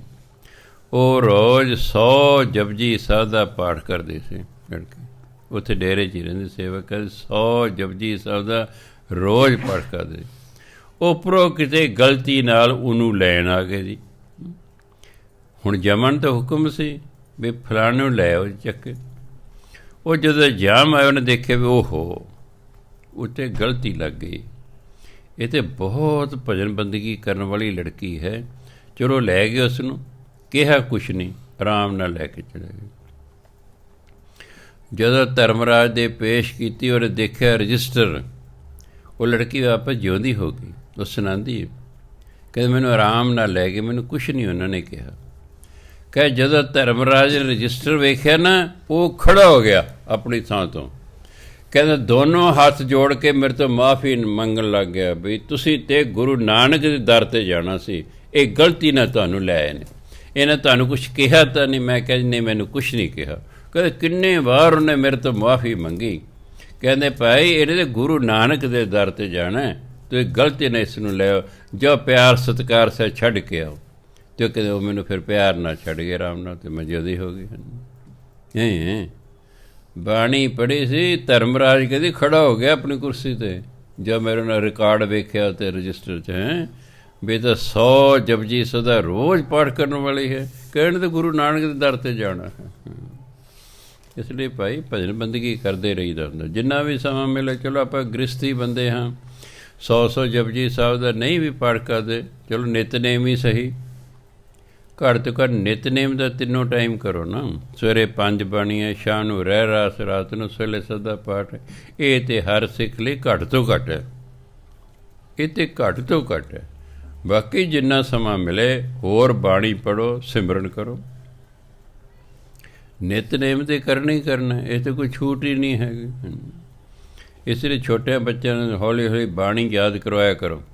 ਵੱਡੀ ਉਮਰ 'ਚ ਨਹੀਂ ਯਾਦ ਹੁੰਦੀ ਹੈ, ਕਿਉਂਕਿ ਸਾਡਾ ਜਿਹੜਾ ਦਿਮਾਗ ਹੈ 20 ਸਾਲ ਤੱਕ ਡਿਵੈਲਪ ਹੁੰਦਾ, 18-19 ਸਾਲ ਤੱਕ। ਉਸ ਤੋਂ ਬਾਅਦ ਫਿਰ ਹੋਰ ਡਿਵੈਲਪ ਨਹੀਂ ਹੁੰਦਾ ਹੈ। ਫਿਰ 40 ਸਾਲ ਦਾ ਠੀਕ ਰਹਿੰਦਾ, ਉਸ ਤੋਂ ਬਾਅਦ ਫਿਰ ਘਟਣਾ ਸ਼ੁਰੂ ਹੋ ਜਾਂਦਾ। 60 ਸਾਲ 'ਚ ਫਿਰ ਯਾਦ ਸ਼ਕਤੀ ਘਟਣੀ ਸ਼ੁਰੂ ਹੁੰਦੀ। 70 'ਚ ਫਿਰ 70 ਗਿਆ ਹੈ, ਭੁੱਲਣ ਲੱਗ ਜਾਂਦਾ ਬਹੁਤ ਕੁਛ। ਅਤੇ 80 ਕਾ ਤਾਂ ਫਿਰ ਉਂਝ ਹੀ ਗਿਆ, ਅਤੇ 90 ਦਾ ਦੱਸੇ ਜਾਸ ਨਹੀਂ, ਮੰਜੇ 'ਤੇ ਪੈ ਜਾਂਦਾ ਹੈ। ਸੋ ਛੋਟੀ ਉਮਰ 'ਚ ਜਦੋਂ ਬੱਚਿਆਂ ਨੂੰ ਛੁੱਟੀਆਂ ਹੋਣ, ਦੇਖੋ ਮਾਇਆ ਇੱਕ ਐਸੀ ਚੀਜ਼ ਹੈ ਜਿਹੜੀ ਸਭ ਨੂੰ ਪ੍ਰਭਾਵਿਤ ਕਰਦੀ ਹੈ। ਬੱਚੇ ਨੂੰ ਥੋੜ੍ਹੇ ਪੈਸੇ ਦਾ ਲਾਲਚ ਦੇ, ਅੱਛਾ ਬਈ ਤੂੰ ਰੋਜ਼ ਇੱਕ ਪੌੜੀ ਜਪਜੀ ਸਾਹਿਬ ਦੀ ਯਾਦ ਕਰਨੀ ਹੈ, ਤੈਨੂੰ 5 ਰੁਪਏ ਰੋਜ਼ ਮਿਲਿਆ ਕਰਨਗੇ। ਛੋਟਾ ਬੱਚਾ ਲੱਗ ਜਾਏ ਯਾਦ ਕਰਨ, ਕੋਈ ਗੱਲ 200 ਰੁਪਈਏ 'ਚ ਵੀ ਤੁਸੀਂ ਜਪਜੀ ਸਾਹਿਬ ਯਾਦ ਕਰਾ ਤੂੰ ਤਾਂ ਵੀ ਤੁਸੀਂ ਖੱਟ ਗਏ। ਉਹਨੂੰ ਸਾਰੀ ਉਮਰ ਲਈ ਲਾਭ ਹੋ ਜਾਏਗਾ, ਤੁਹਾਡਾ ਸਿਰਫ 200 ਹੀ ਲੱਗਿਆ। ਐਂ ਕਰ ਕਰਕੇ ਲਾਲਚ ਦੇ ਦੇ ਕੇ ਹੌਲੀ ਹੌਲੀ 2-4 ਸਾਲਾਂ 'ਚ ਨਿਤਨੇਮ ਯਾਦ ਕਰਵਾ ਲਓ ਉਸਨੂੰ, ਉਹਨੂੰ ਫਿਰ ਸਾਰੀ ਉਮਰ ਉਹ ਕੰਮ ਆਵੇਗਾ, ਸਾਰੀ ਉਮਰ ਕੰਮ ਆਵੇਗਾ। ਜਿਵੇਂ ਤੁਸੀਂ ਨੌਕਰਾਣੀਆਂ ਨੂੰ ਪੈਸੇ ਦਿੰਦੇ ਹੋ ਕਿ ਨਹੀਂ, ਝਾੜੂ ਫੇਰਦੇ, ਪੋਚਾ ਫੇਰਦੇ, ਉਹ ਆਪਣੇ ਜਵਾਕ ਨੂੰ ਦੇ ਦਿਓ ਵੀ ਲੈ ਪੈ ਤੈਨੂੰ ਇੰਨੇ ਪੈਸੇ ਮਿਲਣਗੇ, ਸ਼ਾਬਾਸ਼ ਤੂੰ ਝਾੜੂ ਫੇਰ, ਚਲੋ ਤੂੰ ਪੋਚਾ ਫੇਰ। ਮਾਇਆ ਦੀ ਖਾਤਰ ਦਾ ਪ੍ਰਦੇਸਾਂ ਜਾ ਕੇ ਲੋਕ ਝਾੜੂ ਫੇਰਦੇ ਨੇ ਤੁਹਾਡੇ ਜਵਾਕ। ਇੱਕ ਡਾਕਟਰੀ ਚਲੀ ਗਈ ਪਟਿਆਲੇ ਦੀ, ਉਹਨੇ ਸੋਚਿਆ ਪਤਾ ਮੈਂ ਉੱਥੇ ਜਾ ਕੇ ਡਾਕਟਰੀ ਲੱਗ ਜਾਵਾਂਗੇ, ਉੱਥੇ ਟੈਸਟ ਹੋਣਾ ਸੀ, ਟੈਸਟ ਪਾਸ ਨਹੀਂ ਹੋਇਆ, ਹੁਣ ਕਰੇ ਕੀ, ਏਅਰਪੋਰਟ 'ਤੇ ਝਾੜੂ ਫੇਰੇ। ਇੱਕ ਪਟਿਆਲੇ ਦਾ ਹੋਰ ਵੀ ਸੀ, ਉਹ ਉੱਥੋਂ ਲੰਘਿਆ ਕਰੇ, ਉਹ ਡਾਕਟਰੀ ਨੇ ਪਹਿਚਾਣ ਲਵੇ ਤਾਂ ਪਟਿਆਲੇ ਦੇ, ਉਹ ਜਦੋਂ ਲੰਘਿਆ ਕਰੇ ਉਹ ਮੂੰਹ ਪਰਾਂ ਕਰ ਲਿਆ ਕਰੇ, ਝਾੜੂ ਫੇਰਦੀ ਉਸ ਨੂੰ ਪਤਾ ਸੀ ਇਹ ਪਟਿਆਲੇ ਦੀ ਡਾਕਟਰ ਨਹੀਂ ਹੈ। 7 ਕੁ ਦਿਨਾਂ ਬਾਅਦ ਬੰਦਾ ਰੁਕ ਗਿਆ ਉੱਥੇ, ਕਹਿੰਦੇ ਭੈਣ ਜੀ ਪ੍ਰਦੇਸ਼ ਜਾ ਕੇ ਤਾਂ ਇਸਤਰੀ ਹੁੰਦਾ। ਹਾਂ, ਕਹਿੰਦੇ ਵੇ ਵੀਰਾ ਸਾਡੇ ਘਰ ਨਾ ਦੱਸੀ ਬਈ, ਕਹਿੰਦਾ ਵੀ ਤੁਹਾਡੀ ਜਿਹੜੀ ਕੁੜੀ ਹੈ ਉੱਥੇ ਝਾੜੂ ਫੇਰਦੀ, ਮੈਂ ਘਰਦਿਆਂ ਨੇ ਕਿਹਾ ਮੈਂ ਇੱਥੇ ਡਾਕਟਰੀ ਲੱਗ ਗਈ ਹਾਂ। ਹੁਣ ਤੁਸੀਂ ਸੋਚੋ ਜਿਹੜੀ ਗੱਲ ਜੈਮਲ ਸਿੰਘ ਤੱਕ ਪਹੁੰਚ ਗਈ, ਉਹਦੇ ਘਰਦਿਆਂ ਨਹੀਂ ਪਤਾ ਲੱਗਿਆ ਹੋਏਗਾ, ਹੁਣ ਘਰਦਿਆਂ ਨਹੀਂ ਪਤਾ ਲੱਗਿਆ ਹੋਏਗਾ। ਸੋ ਜੇ ਬਾਹਰ ਜਾ ਕੇ ਝਾੜੂ ਫੇਰਨ ਦੇ ਪੈਸੇ ਮਿਲਦੇ ਨੇ ਤਾਂ ਆਪਣੇ ਜਵਾਕਾਂ ਨੂੰ ਪੈਸੇ ਦੇ ਦਿਓ, ਜ਼ਰੂਰੀ ਨੌਕਰਾਨੀ ਰੱਖਣੀ। ਬੱਚੇ ਨਾਲ ਜੇਬ ਖਰਚਾ ਬਣ ਗਿਆ, ਨਾਲ ਜਿੰਨਾ ਆਪਣਾ ਬੱਚਾ ਸਫਾਈ ਕਰੇਗਾ, ਚੱਜ ਨਾਲ ਪੋਚਾ ਫੇਰੇਗਾ, ਨੌਕਰੀਆਂ ਨਹੀਂ ਕਰਦੀਆਂ। ਉਹਦੇ ਪਾਈਪ ਲਿਆ, ਉਹਦੇ ਪਾਣੀ ਡੋਲੀ ਜਾਂਦੀਆਂ ਨੇ, ਗਲੀ 'ਚ ਤੁਹਾਡੇ ਚਿੱਕੜ ਕਰ ਦਿੰਦੇ ਨੇ। ਤੁਹਾਡੇ ਬੱਚੇ ਨੇ ਪੋਚਾ ਫੇਰਨਾ, ਉਹਨੇ ਫਰਸ਼ ਧੋਣਾ। ਕਦੇ ਸਾਡੀ ਗਲੀ 'ਚ ਪਾਣੀ ਦਿਸੇ ਖੜਾ, ਕਿਉਂਕਿ ਅਸੀਂ ਧੋਂਦੇ ਹੀ ਨਹੀਂ ਫਰਸ਼, ਬੀਬੀਆਂ ਪੋਚੇ ਫੇਰਦੇ ਰਹਿੰਦੀਆਂ ਨੇ। ਅਸੀਂ ਕਦੇ ਵੀ ਫਰਸ਼ ਨਹੀਂ ਧੋਤਾ ਜਦੋਂ ਦਾ ਇਹ ਘਰ ਪਾਇਆ, ਜਦ 1986 ਘਰ ਪਾਇਆ, ਕਦੇ ਫਰਸ਼ ਧੋਤੇ ਹੀ ਨਹੀਂ, ਪੋਚੇ ਫੇਰਦੇ ਅਸੀਂ। ਇੱਕ ਤੁਬਕਾ ਨਹੀਂ ਗਲੀ 'ਚ ਪਾਣੀ ਜਾਂਦਾ, ਨਾ ਗਲੀ ਟੁੱਟੇ ਨਾ ਪਾਣੀ ਜਾਵੇ। ਨੌਕਰਾਣੀ ਦਾ ਤਾਂ ਕੰਮ ਹੀ ਆਹੀ, ਪਾਈਪ ਲਾ ਲੈਣੀ ਉਧਰ ਅਤੇ ਬਸ ਐਂ ਨਾ ਕਰੀ ਜਾਣਾ ਅਤੇ ਝਾੜੂ ਦਾ ਬਾਹਰ ਕਰ ਦੇਣਾ ਉਸਨੇ। ਉਹੀ ਪੈਸੇ ਆਪਣੇ ਜਵਾਕਾਂ ਨੂੰ ਦਿਓ, ਉਹਨਾਂ ਨੂੰ ਹੌਲੀ ਹੌਲੀ ਕੰਮ ਦੀ ਆਦਤ ਪਵੇ, ਉਹ ਸੰਗਣੋਂ ਹਟ ਜਾਣ। ਛੋਟੀ ਉਮਰ ਦੇ ਵਿੱਚ ਜਦੋਂ ਤੁਸੀਂ ਕੰਮ 'ਤੇ ਲਾ ਦੇਣਾ, ਫਿਰ ਵੱਡੀ ਉਮਰ 'ਚ ਉਹ ਜਾ ਕੇ ਸੰਗ ਨਹੀਂ ਲੱਗਦੀ। ਆਹ ਵੱਡੀ ਉਮਰ 'ਚ ਦੇਖੋ ਸੇਵਾ ਕਰਦੇ ਨੇ ਲੋਕ, ਕਰ ਰਹੇ ਗੁਰਦੁਆਰੇ, ਕੋਈ ਭਾਂਡੇ ਮਾਂਜ ਰਿਹਾ, ਕੋਈ ਝਾੜੂ ਫੇਰੇ, ਕੋਈ ਕੁਛ ਕਰ ਰਿਹਾ ਹੈ, ਨਹੀਂ ਸੰਗ ਨਹੀਂ ਲੱਗਦੀ, ਕਿਉਂਕਿ ਸੇਵਾ ਸਮਝ ਰਹੇ ਨੇ। ਇਸ ਤਰ੍ਹਾਂ ਬੱਚਿਆਂ ਤੋਂ ਕੰਮ ਲਓ, ਉਹਨਾਂ ਇਸ ਤਰ੍ਹਾਂ ਦੀ ਆਦਤ ਪੈ ਗਈ। ਘਰ ਦੀ ਸਫਾਈ ਕਰਨ ਦੀ ਪੈਸੇ ਦੇ ਕੇ ਸਾਰੇ ਕਦੇ ਕਦੇ ਲਾਓ ਬਈ ਸ਼ਾਬਾਸ਼ ਵੀ ਅੱਜ ਤੂੰ ਸਾਰੀਆਂ ਖਿੜਕੀਆਂ ਸਾਫ਼ ਕਰਨੇ, ਲੈ ਕੱਪੜਾ ਤੈਨੂੰ ਇੰਨੇ ਪੈਸੇ ਮਿਲਣਗੇ, ਚੱਲ ਵੀ ਅੱਜ ਤੂੰ ਅੱਛਾ ਲੈ ਵੀ ਅੱਜ ਤੂੰ ਤੇਰੀ ਵਾਰੀ ਤੂੰ ਕੱਪੜੇ ਧੋਣੇ ਮਸ਼ੀਨ 'ਚ, ਪੈਸੇ ਦਿਓ ਕੱਪੜੇ ਧੋ ਲਓ, ਪੈਸੇ ਦਿਓ ਪੋਚਾ ਫੜਾ ਲਓ, ਪੈਸੇ ਦਿਓ ਸਫਾਈ ਕਰਾ ਲਓ। ਉਹਨਾਂ ਨੂੰ ਪੈਸੇ ਮਿਲ ਗਏ, ਤੁਹਾਡਾ ਕੰਮ ਹੋ ਗਿਆ। ਬਜਾਏ ਬਗਾਨਿਆਂ ਨੂੰ ਪੈਸੇ ਦੇਣ ਦੇ ਆਪਣੇ ਦਿਓ, ਨਾਲੇ ਉਹਨਾਂ ਨੂੰ ਸੰਗ ਲੱਗਣੋਂ ਹਟ ਜਾਏਗੀ, ਉਹਨਾਂ ਨੂੰ ਕੰਮ ਦਾ ਸ਼ੌਕ ਪੈਦਾ ਹੋ ਜਾਏਗਾ। ਅਗਰ ਕਦੇ ਉਹਨਾਂ ਨੂੰ ਕੰਮ ਕਰਨਾ ਪੈ ਗਿਆ, ਉਹ ਆਸਾਨੀ ਨਾਲ ਕਰ ਸਕਦੇ ਨੇ, ਕਿਉਂਕਿ ਉਹਨੂੰ ਆਦਤ ਪਈ ਹੁੰਦੀ ਹੈ। ਅਤੇ ਅਸੀਂ ਜੇ ਨਿਰਾ ਉਹਨਾਂ ਨੂੰ ਪੁਚਕਾਰ ਕੇ ਰੱਖੀ ਜਾਵਾਂਗੇ, ਫਿਰ ਜੇ ਤੁਸੀਂ ਕੁੜੀਆਂ 'ਤੇ ਕੋਈ ਨਾ ਕੰਮ ਲਿਆ ਪੇਕੇ, ਇਹਨਾਂ ਵੱਸਣਾ ਕੋਈ ਨਹੀਂ ਅੱਗੇ ਸਹੁਰੇ ਘਰ। ਇਹ ਮੇਰੀ ਗੱਲ ਯਾਦ ਰੱਖਿਓ।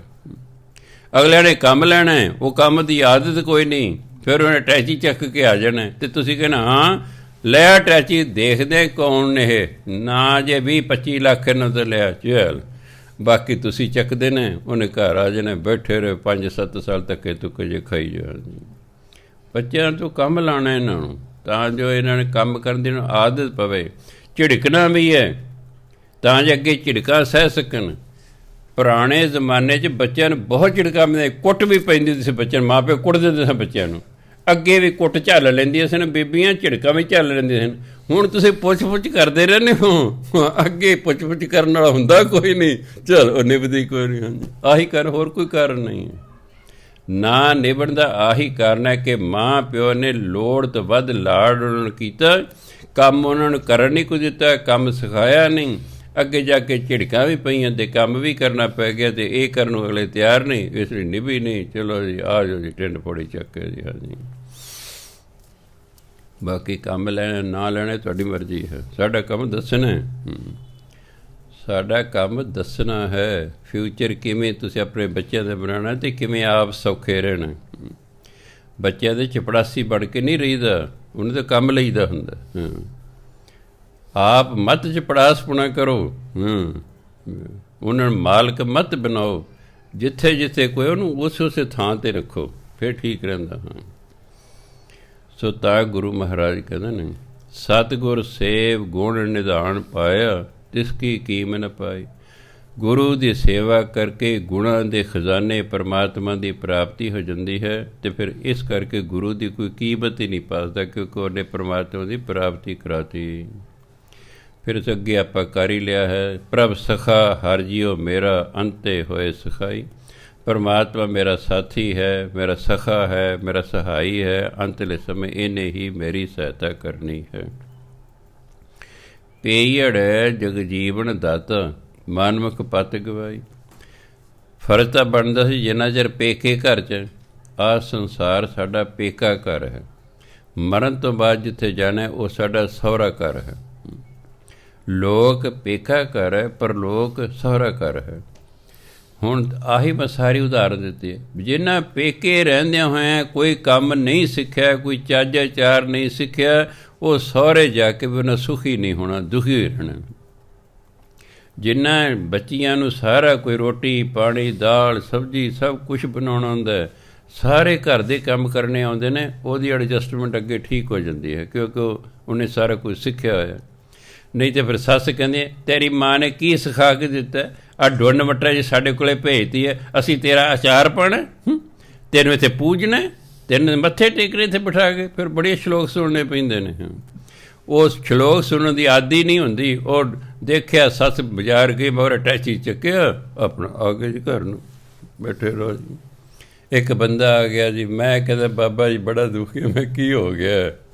ਕਹਿੰਦਾ ਪਹਿਲਾਂ ਲੜਕੀ ਇੱਕ ਥਾਂ ਵਿਆਹੀ ਸੀ, ਉੱਥੇ ਨਹੀਂ ਵੱਸੀ, ਫਿਰ ਦੂਜੇ ਥਾਂ 'ਤੇ ਵਿਆਹੀ, ਉੱਥੇ ਵੀ ਨਹੀਂ ਵੱਸੀ, ਹੁਣ ਤੀਜੇ ਥਾਂ 'ਤੇ ਵਸਾਉਣੀ ਹੈ ਜੀ। ਅੱਛਾ, ਹੁਣ ਤੀਜਾ ਵੀ ਘਰ ਪੱਟਣਾ ਹੋਣਾ, ਹੁਣ ਤੀਜਾ ਘਰ ਹੀ ਪੱਟਣਾ ਹੋਣਾ। ਜਿਵੇਂ ਇੱਕ ਆ ਗਈ ਬੀਬੀ, ਬਾਬਾ ਜੀ ਮੈਂ ਨਾ ਚੌਥੀ ਵਾਰ ਵਿਆਹ ਕਰਾਉਣਾ, ਮੈਂ ਮੂਡ 'ਚ ਸੀ, ਮੈਂ ਬੀਬਾ ਕਰੋੜ ਕਮਾ ਲਿਆ ਕਿ ਨਹੀਂ ਜੀ ਅਜੇ 75 ਲੱਖ ਕਮਾਇਆ। ਮੈਂ ਕੋਈ ਨਹੀਂ, ਕਮਾ ਲਓ ਕਰੋੜ ਦਾ, ਆਹ ਤਾਂ ਹੈ ਹਿਸਾਬ ਹੈ। ਇਹ ਮੈਂ ਤੁਹਾਨੂੰ ਟ੍ਰੇਲਰ ਵਿਖਾ ਰਿਹਾ ਕਿਉਂਕਿ ਮੈਂ ਤਾਂ ਰੋਜ਼ ਹੀ ਵੇਖਦਾ। ਕਹਿੰਦਾ ਮੈਂ ਕਰੋੜ ਕਮਾ ਲਿਆ, ਅੱਗੋਂ ਵੀ ਸੱਚ ਬੋਲੀ, ਕਹਿੰਦੇ ਜੀ ਤਾਂ 75 ਲੱਖ ਕਮਾਇਆ ਜੀ। ਇੱਕ ਆ ਗਈ, ਬਾਬਾ ਜੀ ਮੇਰੀ ਅਮੀਰ ਲੜਕੇ ਨਾਲ ਸ਼ਾਦੀ ਹੋਣੀ, ਭਾਵੇਂ ਕਿਹੋ ਜਿਹੀ ਹੋਵੇ। ਮੈਂ ਕਿਹੋ ਜਿਹਾ ਤਾਂ ਤੇਰਾ ਕੀ ਮਤਲਬ ਹੈ? ਕਦੇ ਚਾਹੇ ਕਾਲਾ ਹੋਵੇ ਜੀ, ਮਧਰਾ ਹੋਵੇ, ਮੋਟਾ ਹੋਵੇ, ਕਿਹੋ ਜਿਹਾ ਵੀ ਹੋਵੇ, ਅਮੀਰ ਹੋਣਾ ਚਾਹੀਦਾ। ਮੈਂ ਕਿਉਂ? ਕਹਿੰਦੇ ਮੈਂ ਐਸ਼ ਕਰਨੀ ਹੈ। ਕਹ ਜਿੰਨਾ ਚਿਰ ਐਸ਼ ਕਰਾਏਗਾ ਠੀਕ ਹੈ, ਨਹੀਂ ਕਰਾਏਗਾ ਥਾਣੇ ਲੈ ਜਾਵਾਂਗੇ। ਅਮੀਰ ਹੋਏਗਾ ਆਪਣਾ 50-60 ਰੁਪਏ ਲੱਖ ਲੈ ਲਾਂਗੇ, ਇਹ ਕੋਈ ਹੋਰ ਅਮੀਰ ਲੱਭ ਲਾਂਗੇ। ਜਿਹੜੇ ਪਹਿਲੇ ਹੀ ਆ ਸੋਚੀ ਬੈਠੇ ਨੇ ਉਹਨਾਂ ਕੀ ਵਸਣਾ। ਮੈਂ ਹੈਰਾਨ ਹਾਂ ਜਦੋਂ ਮੇਰੇ ਕੋਲ ਆਉਂਦੇ ਨੇ, ਭਾਂਤ ਭਾਂਤ ਦਾ ਗਿਆਨ ਹੁੰਦਾ, ਕੁਝ ਜ਼ਰੂਰੀ ਗਿਆਨ ਤੁਹਾਡੇ ਨਾਲ ਮੈਂ ਸਾਂਝਾ ਕਰਦਾ ਵੀ ਸਮਾਜ ਜਾ ਕਿੱਧਰ ਨੂੰ ਰਿਹਾ। ਲੋਕਾਂ ਸੁਣ ਸੁਣ ਕਈ ਵਾਰੀ ਮੇਰਾ ਮਨ ਹੀ ਆਪਣਾ ਹੀ ਉਦਾਸ ਹੋ ਜਾਂਦਾ ਵੀ ਸਾਡਾ ਤਾਂ ਆਹ ਹਾਲ ਹੁੰਦਾ ਜਾ ਰਿਹਾ ਹੈ ਸਮਾਜ ਦਾ। ਪੇਜੜੈ ਜਗ ਜੀਵਨ ਦਾਤਾ, ਪੇਕੇ ਪਰਮਾਤਮਾ ਦਾ ਨਾਮ ਜਪਣਾ ਸੀ, ਪਰ ਮਨਮੁਖ ਹੋਣ ਕਰਕੇ ਇੱਜ਼ਤ ਹੀ ਗਵਾ ਲਈ। ਨਾਮ ਜਪੇ ਹੀ ਨਹੀਂ ਹੈ, ਨਾਮ ਨਾ ਜਪਣ ਕਰਕੇ ਇੱਜ਼ਤ ਹੀ ਕੋਈ ਨਾ ਮਿਲੀ। ਬਿਨ ਸਤਿਗੁਰ ਕੋ ਮਗ ਨਾ ਜਾਣੈ, ਅੰਧੇ ਠੌਰ ਨਾ ਕਾਈ। ਗੁਰੂ ਤੋਂ ਬਿਨਾਂ ਪਰਮਾਤਮਾ ਨੂੰ ਮਿਲਣ ਦਾ ਮਾਰਗ ਹੁੰਦਾ ਰਸਤਾ। ਗੁਰੂ ਤੋਂ ਬਿਨਾਂ ਪਰਮਾਤਮਾ ਨੂੰ ਮਿਲਣ ਦਾ ਕਿਸੇ ਨੂੰ ਰਾਹ ਹੀ ਨਹੀਂ ਆਉਂਦਾ, ਢੰਗ ਤਰੀਕਾ ਹੀ ਨਹੀਂ ਆਉਂਦਾ। ਅੰਧੇ ਠੌਰ ਨਾ ਕਹੀ, ਇੱਥੇ ਅੰਨੇ ਅੱਖਾਂ ਤੋਂ ਅੰਨੇ ਨਹੀਂ, ਅਗਿਆਨੀ। ਅਗਿਆਨੀ ਨੂੰ ਅੰਨਾ ਕਿਹਾ ਗਿਆ ਹੈ। ਇਹਨਾਂ ਅਗਿਆਨੀ ਨੂੰ ਰਹਿਣ ਨੂੰ ਪੱਕੀ ਥਾਂ ਨਹੀਂ ਮਿਲਦੀ। ਕਦੇ ਕਿਸੇ ਜਨਮ 'ਚ, ਕਦੇ ਕਿਸੇ ਜਨਮ 'ਚ, ਕਦੇ ਕਿਸੇ ਜਨਮ 'ਚ, ਇਸ ਤਰ੍ਹਾਂ ਭਟਕਦੇ ਰਹਿੰਦੇ ਨੇ। ਪੱਕਾ ਟਿਕਾਣਾ ਇਹਨਾਂ ਨੂੰ ਕੋਈ ਨਹੀਂ ਮਿਲਦਾ ਰਹਿਣ ਨੂੰ। ਇਹ ਤਾਂ ਪੱਕੇ ਤੋਂ ਮਤਲਬ ਇੱਟਾਂ ਦਾ ਨਹੀਂ ਹੈ, ਪੱਕੇ ਤੌਰ 'ਤੇ ਰਹਿਣਾ। ਹਰ ਸੁਖ ਦਾਤਾ ਮਨ ਨਹੀਂ ਵਸਿਆ, ਅੰਤ ਗਿਆ ਪਛਤਾਈ।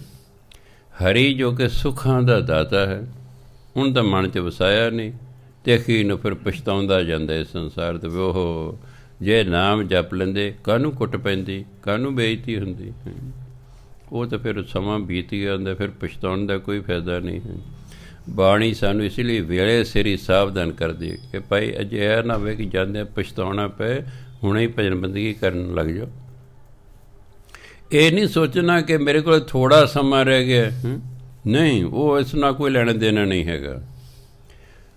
ਹੁਣ ਦੇਖੋ ਗਨਕਾ ਦਾ ਹੁੰਦਾ, ਗਨਕਾ ਨਾਮ ਨਹੀਂ ਸੀ ਉਹਦਾ, ਗਨਕਾ ਵੇਸਵਾ ਨੂੰ ਕਹਿੰਦੇ ਨੇ। ਵੇਸਵਾ ਨੂੰ ਕੀ ਕਹਿੰਦੇ ਨੇ? ਗਨਕਾ। ਗਨਕਾ ਉਸਦਾ ਨਾਮ ਨਹੀਂ ਸੀ, ਵੇਸਵਾ ਸੀ ਉਹ। ਚਲੋ ਜੀ, ਇਹ ਅੱਲਾ ਜਾਣੇ ਕਿ ਉਹ ਕਿਸੇ ਮਜਬੂਰੀ ਕਾਰਨ ਵੇਸਵਾ ਬਣੀ ਜਾਂ ਬਾਅਦ ਚੱਲਣ ਸੀ। ਅਸੀਂ ਇਸ ਗੱਲ 'ਚ ਨਹੀਂ ਪੈਣਾ, ਨਾ ਇਸ ਗੱਲ ਦੀ ਖੋਜ ਕਰਨੀ ਹੈ ਕਿ ਉਹ ਵੇਸਵਾ ਕਿਉਂ ਬਣੀ। ਉਸ ਨਾਲ ਕੋਈ ਲੈਣਾ ਦੇਣਾ ਨਹੀਂ ਹੈ। ਵੇਸਵਾ ਕਿੰਨੇ ਸਾਲ ਵੇਸਵਾਗਿਰੀ ਕਰਦਿਆਂ ਬੀਤ ਗਏ। ਹੁਣ ਪਰਮਾਤਮਾ ਨੇ ਪਰਿਵਰਤਨ ਲਿਆਉਣਾ ਸੀ। ਕਿਉਂ? ਕੋਈ ਪਿਛਲੇ ਜਨਮ ਦਾ ਕੋਈ ਚੰਗੇ ਕਰਮ ਦੀ ਹੁਣ ਵਾਰੀ ਆਉਣ ਲੱਗੀ ਸੀ। ਕਰਮ ਬੀਤਦੇ ਗਏ, ਭੈੜਾ ਕਰਮ ਸੀ, ਵੇਸਵਾ ਪੁਣੇ ਚਲੀ ਗਈ। ਹੁਣ ਉਹ ਕਰਮ ਮੁੱਕਣ ਵਾਲਾ ਹੈ, ਨਵਾਂ ਚੰਗਾ ਕਰਮ ਸ਼ੁਰੂ ਹੋਣ ਵਾਲਾ ਹੈ। ਹੁਣ ਪਰਮਾਤਮਾ ਨੇ ਉਹ ਬਣਾਉਣਾ, ਫਿਰ ਬਿੱਧ ਬਣਾਉਣੀ ਕੋਈ। ਮੀਂਹ ਪੈਣ ਲੱਗ ਗਿਆ, ਕਿੰਨੇ ਦਿਨ ਝੜੀ ਲੱਗੀ ਰਹੀ। ਅਜੇ ਪੁਰਾਣੇ ਬੰਦੇ ਨੂੰ ਪਤਾ, ਅੱਜ ਦੀ ਜੋੜ ਤਾਂ ਝੜੀ ਦਾ ਹੀ ਨਹੀਂ ਪਤਾ। ਕਿਉਂ? ਅੱਜ ਕੱਲ੍ਹ ਦਾ ਮੀਂਹ ਪਿਆ 15-20 ਮਿੰਟ ਮੀਂਹ ਪੈਂਦਾ ਹੈ, ਮਗਰ ਧੁੱਪ ਨਿਕਲ ਆਉਂਦੀ ਹੈ। ਪਹਿਲਾਂ ਕਈ ਦਿਨ ਕਿੰਨ ਮਿੰਟ ਜੀ ਹੁੰਦੀ ਰਹਿੰਦੀ ਸੀ। ਝੜੀ ਲੱਗ ਗਈ ਹੈ। ਇੱਕ ਸਾਧੂ ਝੌਂਪੜੀ 'ਚ ਰਹਿੰਦਾ, ਹੌਲੀ ਹੌਲੀ ਝੌਂਪੜੀ ਵਿੱਚ ਆਉਣ ਲੱਗ ਪਈ। ਕਰੇ ਆਲੇ ਦੁਆਲੇ ਪਾਣੀ ਹੈ, ਕਰੇ ਤਾਂ ਕਰੇਗੀ। ਉਹਨੇ ਇੱਕ ਤੋਤਾ ਰੱਖਿਆ ਹੋਇਆ ਸੀ ਪਿੰਜਰੇ 'ਚ। ਸਾਧੂ ਨੇ ਸੋਚਿਆ ਵੀ 4 ਦਿਨ ਹੋ ਗਏ, ਕੁਝ ਖਾਣ ਨੂੰ ਨਹੀਂ ਮਿਲਿਆ। ਚੱਲ ਮੇਰਾ ਤਾਂ ਅਭਿਆਸ ਹੈ ਭੁੱਖੇ ਰਹਿਣ ਦਾ, ਤੋਤਾ ਤਾਂ ਇਹ ਮਰ ਜਾਏਗਾ ਭੁੱਖ ਨਾਲ।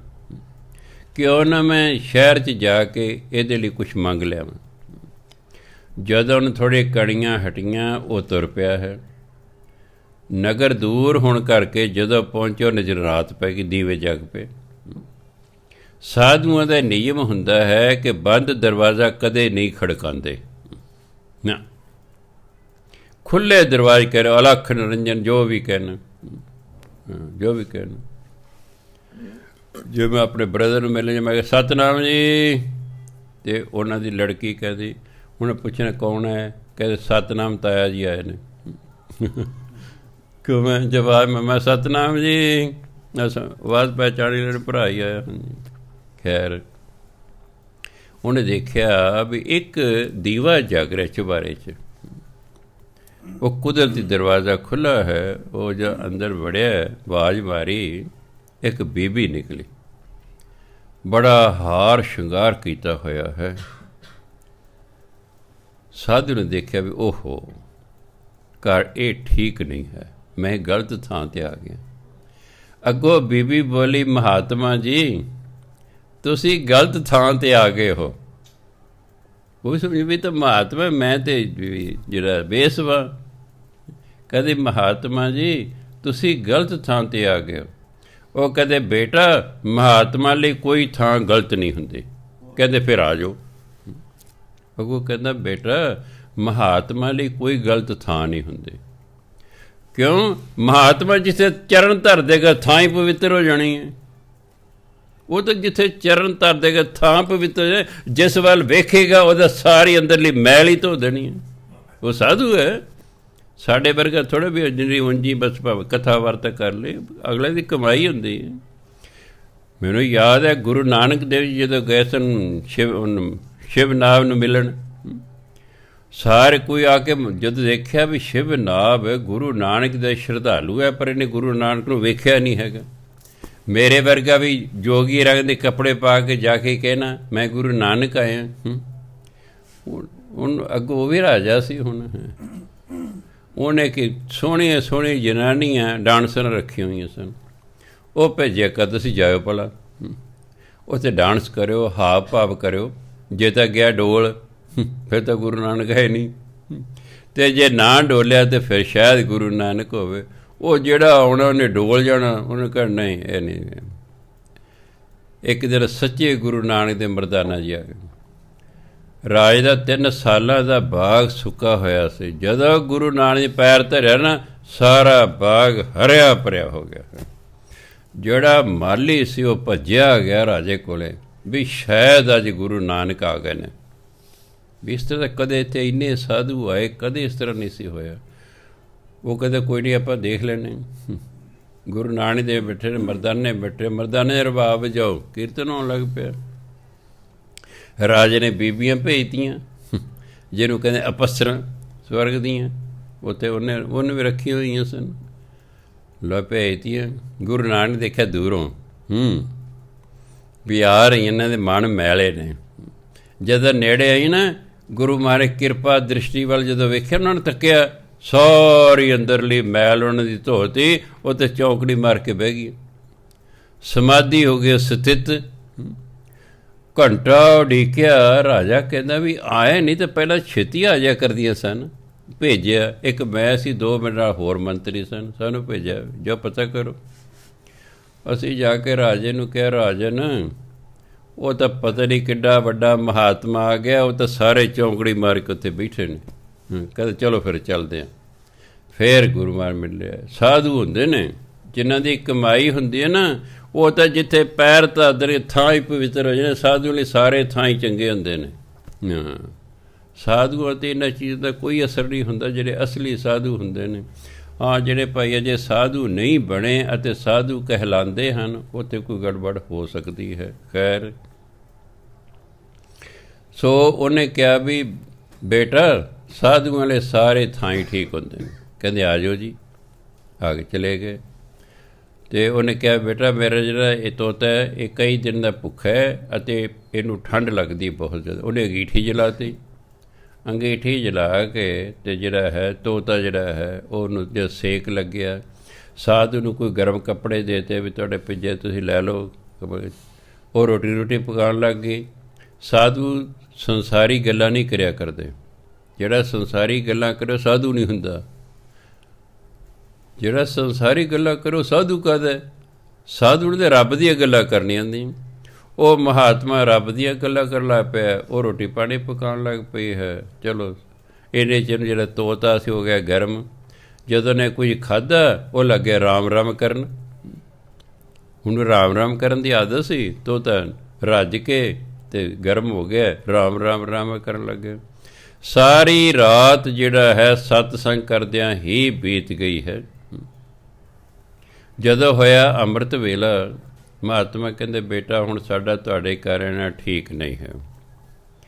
ਵੀ ਲੋਕ ਮਨ 'ਚ ਸੋਚੇ ਵੀ ਲੋਕ ਕੀ ਕਹਿਣਗੇ ਹੈ ਵੀ ਸਾਧੂ ਇਹਦੇ ਘਰੋਂ ਨਿਕਲਿਆ, ਕਿਸੇ ਨੂੰ ਕੀ ਪਤਾ ਹੈ। ਕਹਿੰਦਾ ਵੀ ਹੁਣ ਬਾਈ ਚਾਂਸ ਮੇਰਾ ਕੋਈ ਸਟੂਡੈਂਟ ਹੈ ਓਲਡ, ਉਹਨੇ ਸ਼ਰਾਬ ਦਾ ਠੇਕਾ ਖੋਲ੍ਹਿਆ, ਮੈਂ ਜਾ ਰਿਹਾ, ਉਹਨੇ ਮੈਨੂੰ ਆਵਾਜ਼ ਮਾਰੀ ਸਰ ਜੀ, ਮੈਂ ਉਹਦੇ ਕੋਲੇ ਚਲਿਆ ਜਾਂਦਾ।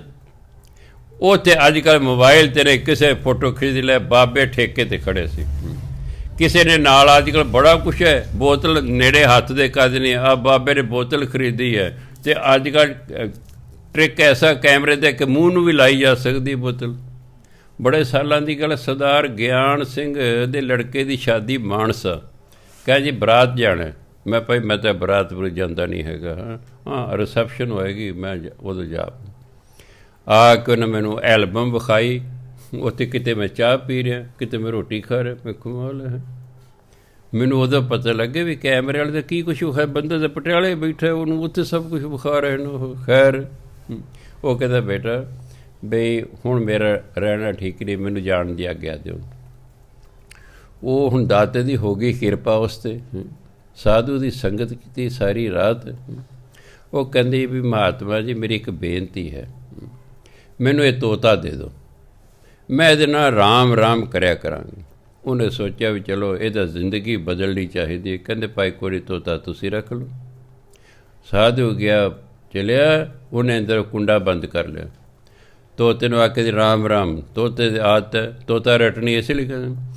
ਤੋਤਾ ਰਾਮ ਰਾਮ ਕਰੀ ਜਾਂਦਾ, ਉਹ ਵੀ ਨਾ ਰਾਮ ਰਾਮ ਰਾਮ ਰਾਮ ਕਰੀ ਜਾਂਦੀ। ਜਿਵੇਂ ਕਈਆਂ ਨੇ ਕੈਸਟ ਲਾਈ ਹੁੰਦੀ ਹੈ ਵਾਹਿਗੁਰੂ ਵਾਹਿਗੁਰੂ ਵਾਹਿਗੁਰੂ ਦੀ, ਉਹਦੇ ਨਾਲ ਕਰਦੇ ਰਹਿੰਦੇ ਨੇ। ਉਹ ਤਾਂ ਗਾਹਕ ਆਏ, ਉਹ ਤਾਂ ਸੁਣਦੇ ਅੰਦਰ ਰਾਮ ਰਾਮ ਰਾਮ ਦੀ ਆਵਾਜ਼ ਹੈ, ਕਿਸੇ ਨੂੰ ਦਰਵਾਜ਼ਾ ਨਹੀਂ ਖੋਲ੍ਹਦੀ। 5-7 ਦਿਨਾਂ ਬਾਅਦ ਜਿੰਨੇ ਗਾਹਕ ਸਨ ਸਾਰਿਆਂ ਨੂੰ ਪਤਾ ਲੱਗ ਗਿਆ ਵੀ ਇਹ ਤਾਂ ਰਾਮ ਰਾਮ ਕਰਨ ਲੱਗ ਪਈ, ਇਹਨੇ ਤਾਂ ਕੰਮ ਹੀ ਛੱਡਤਾ ਹੈ। ਉਹ ਆਉਣੋਂ ਹਟ ਗਏ। ਉਹ ਰਾਮ ਰਾਮ ਸਾਲ 2 ਸਾਲ ਐ ਕਰਦੀ ਰਹੀ, ਜਿੰਨਾ ਸਮਾਂ ਵੀ ਜਾਗਦੀ ਸੀ ਤੋਤੇ ਦੀ ਸਹਾਇਤਾ ਨਾਲ। ਰਾਤ ਨੂੰ ਤੋਤੇ ਨੂੰ ਪਿੰਜਰੇ 'ਚ ਬੰਦ ਕਰਦੇ ਸੀ। ਇੱਕ ਦਿਨ ਕੁਦਰਤੀ ਪਿੰਜਰਾ ਖੁੱਲ੍ਹਾ ਰਹਿ ਗਿਆ, ਪਿੰਜਰੇ 'ਚ ਵੜ ਗਿਆ ਤੋਤਾ, ਨਾ ਸੱਪ ਵੜ ਗਿਆ। ਉਹ ਸਵੇਰੇ ਪਿੰਜਰੇ ਕੋਲੇ ਜਾ ਕੇ ਬੋਲ ਰਾਮ ਰਾਮ, ਉਹ ਕੋ ਬੋਲਦਾ ਨਹੀਂ ਹੈਗਾ। ਉਹਨੇ ਕਿਹਾ ਪਤਾ ਤੋਤਾ ਕਿਤੇ ਉੱਡੀ ਨਾ ਗਿਆ ਹੋਵੇ ਪਿੰਜਰੇ 'ਚ, ਵੀ ਮੂੰਹ ਹਨੇਰਾ ਸਜੇ। ਉਹਨੇ ਜਦ ਅੰਦਰ ਹੱਥ ਮਾਰਿਆ ਪਿੰਜਰੇ ਦੇ ਵਿੱਚ, ਅੰਦਰ ਸੱਪ ਨੇ ਡੰਗ ਮਾਰਿਆ। ਜਦ ਸੱਪ ਨੇ ਡੰਗ ਮਾਰਿਆ, ਉਹਨੇ ਸਾਡੇ ਨੂੰ ਹਾਏ ਨਹੀਂ ਕੀਤਾ, ਉਹਦੇ ਮੂੰਹ ਨੇ ਕਿਹਾ ਰਾਮ। ਅਤੇ ਭਾਈ ਗੁਰਦਾਸ ਜੀ ਕਹਿੰਦੇ ਜਿਉਂ ਹੀ ਉਹਨੇ ਰਾਮ ਕਿਹਾ ਨਾ, ਬੇਬਾਨ ਆ ਗਿਆ ਹੈ ਅਤੇ ਉਹਨੂੰ ਜਿਹੜਾ ਹੈ ਸਵਰਗਾਂ ਨੂੰ ਲੈ ਕੇ ਸੁਣੋ। ਕਿਹੋ ਜਿਹਾ ਵੀ ਜੀਵਨ ਕਿਸੇ ਦਾ ਹੋਵੇ, ਇਹ ਨਹੀਂ ਚਿੰਤਾ ਕਰਨੀ ਮੈਂ ਤਾਂ ਲੁੱਚਾ ਲਫੰਗਾ ਸੀ, ਮੈਂ ਤਾਂ ਫਲਾਣਾ ਸੀ, ਮੈਂ ਨਾ ਕਿੱਥੇ ਬਖਸ਼ਣਾ। ਨਹੀਂ, ਛੱਡ ਦਿਓ ਬਸ ਵੀ ਮੈਂ ਅੱਗੇ ਤੋਂ ਨਹੀਂ ਕਰਦਾ ਜੀ। ਸਹੁੰ ਖਾ ਲਈ, ਅੱਗੇ ਨਾਮ ਜਪਣਾ ਸ਼ੁਰੂ ਕਰ ਦਿਓ। ਜੇ ਉਹਨਾਂ ਨੂੰ ਮਿਲ ਸਕਦਾ ਸਾਨੂੰ ਕਿਉਂ ਨਹੀਂ ਮਿਲ ਸਕਦਾ ਬਈ? ਜੇ ਇੱਕ ਗਣਕਾਰ ਨੂੰ ਮਿਲ ਸਕਦਾ ਪਰਮਾਤਮਾ, ਫਿਰ ਸਾਨੂੰ ਕਿਉਂ ਨਹੀਂ ਮਿਲ ਸਕਦਾ? ਇਸ ਲਈ ਕਿਹੋ ਜਿਹੇ ਵੀ ਹੋਈਏ ਪਾਸ 'ਤੇ ਫਿਰ ਕੋਈ ਅਫਸੋਸ ਨਹੀਂ ਕਰੇ। ਉਹ ਤਾਂ ਜੋ ਹੋਣਾ ਸੀ ਉਹ ਤਾਂ ਹੋ ਗਿਆ ਹੈ। ਹਾਂ ਅੱਗੇ ਤੋਂ ਸਹੁੰ ਪਾ ਲੈਣੀ, ਸੱਚੇ ਪਾਤਸ਼ਾਹ ਮੈਂ ਤੋਬਾ ਕਰਦਾ, ਮੈਂ ਅੱਗੇ ਤੋਂ ਇਹ ਕੰਮ ਨਹੀਂ ਕਰਾਂਗਾ, ਬਸ ਮੈਨੂੰ ਬਖਸ਼ ਦਿਓ ਅਤੇ ਨਾਮ ਜਪਣਾ ਸ਼ੁਰੂ ਕਰ ਦਿਓ। ਇੱਕ ਦਿਨ ਦਾਤੇ ਦੀ ਕਿਰਪਾ ਹੋ ਜਾਏਗੀ। ਤਾਂ ਗੁਰੂ ਮਹਾਰਾਜ ਕਹਿੰਦੇ ਪਈੜੇ ਜਗਜੀਵਨ ਦਾਤਾ ਗੁਰਮਤਿ ਮਨ ਵਸਾਇਆ। ਕਿਉਂਕਿ ਜਿਹਨੇ ਨਾਮ ਨਹੀਂ ਜਪਿਆ ਤਾਂ ਅੰਤ ਜਾ ਕੇ ਪਛਤਾਏਗਾ। ਅਤੇ ਜਿਹਨੇ ਪੇਕੇ ਘਰ ਦੇ ਵਿੱਚ ਜੋ ਪਰਮਾਤਮਾ ਜੋ ਦਾਤਾ ਹੈ ਗੁਰੂ ਦੀ ਮੱਤ 'ਤੇ ਚੱਲ ਕੇ ਉਹਨੂੰ ਮਨ 'ਚ ਵਸਾ ਲਿਆ, ਅਨੁਸਾਰ ਅਣ ਦਿਨ ਭਗਤ ਕਰੇ ਦਿਨ ਰਾਤ, ਫਿਰ ਦਿਨ ਰਾਤ ਭਜਨ ਬੰਦਗੀ ਕਰਦੇ ਹਨ। ਹਉਮੈ ਮੋਹ ਚੁਕਾਇਆ, ਅੰਦਰੋਂ ਹਉਮੈ ਅਤੇ ਮੋਹ ਉਹਨਾਂ ਨੇ ਆਪਣੇ ਅੰਦਰੋਂ ਖਤਮ ਕਰ ਲਿਆ। ਜਿਸ ਸਿਉ ਰਾਤਾ ਤੈਸੋ ਹੋਵੇ ਸੱਚੇ ਸੱਚ ਸਮਾਇਆ। ਜਿਹਨੂੰ ਉਹ ਪਿਆਰ ਕਰਦਾ ਸੀ ਉਹੇ ਜਿਹਾ ਹੋ ਜਾਂਦਾ ਹੈ। ਤਾਂ ਕਿ ਜੈਸਾ ਸੇਵੈ ਤੈਸੋ ਹੋਵੇ। ਅਤੇ ਜਦ ਜਿਹਨੂੰ ਰੱਬ ਨੂੰ ਕੀਤਾ ਪਿਆਰ ਦਿਨ ਰਾਤ, ਅਤੇ ਰੱਬ ਦੇ ਵਿੱਚ ਸੱਚੇ ਸੱਚ ਸਮਾਇਆ, ਉਸ ਸੱਚੇ ਦੇ ਵਿੱਚ ਹੀ ਫਿਰ ਲੀਨ ਹੋ ਜਾਂਦਾ ਹੈ। ਸਤਿਕਾਰਯੋਗ ਸਾਧ ਸੰਗਤ ਜੀ, ਵਾਹਿਗੁਰੂ ਜੀ ਕਾ ਖਾਲਸਾ ਵਾਹਿਗੁਰੂ ਜੀ ਕੀ ਫਤਿਹ। ਹਾਂ ਇੱਕ ਬੇਨਤੀ ਹੈ ਜੀ, ਸ਼ੁੱਕਰਵਾਰ ਨੂੰ ਅਖੰਡ ਪਾਠ ਸ਼ੁਰੂ ਹੋਣੇ ਨੇ।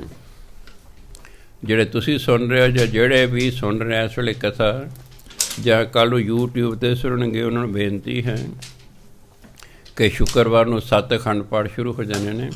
ਆਪਣੀ ਆਪਣੀ ਡਿਊਟੀਆਂ ਯਾਦ ਰੱਖਣੀਆਂ ਨੇ। ਐਤਵਾਰ ਨੂੰ ਇੱਥੇ ਸਵੇਰੇ 8 ਵਜੇ ਭੋਗ ਪੈ ਜਾਣਗੇ।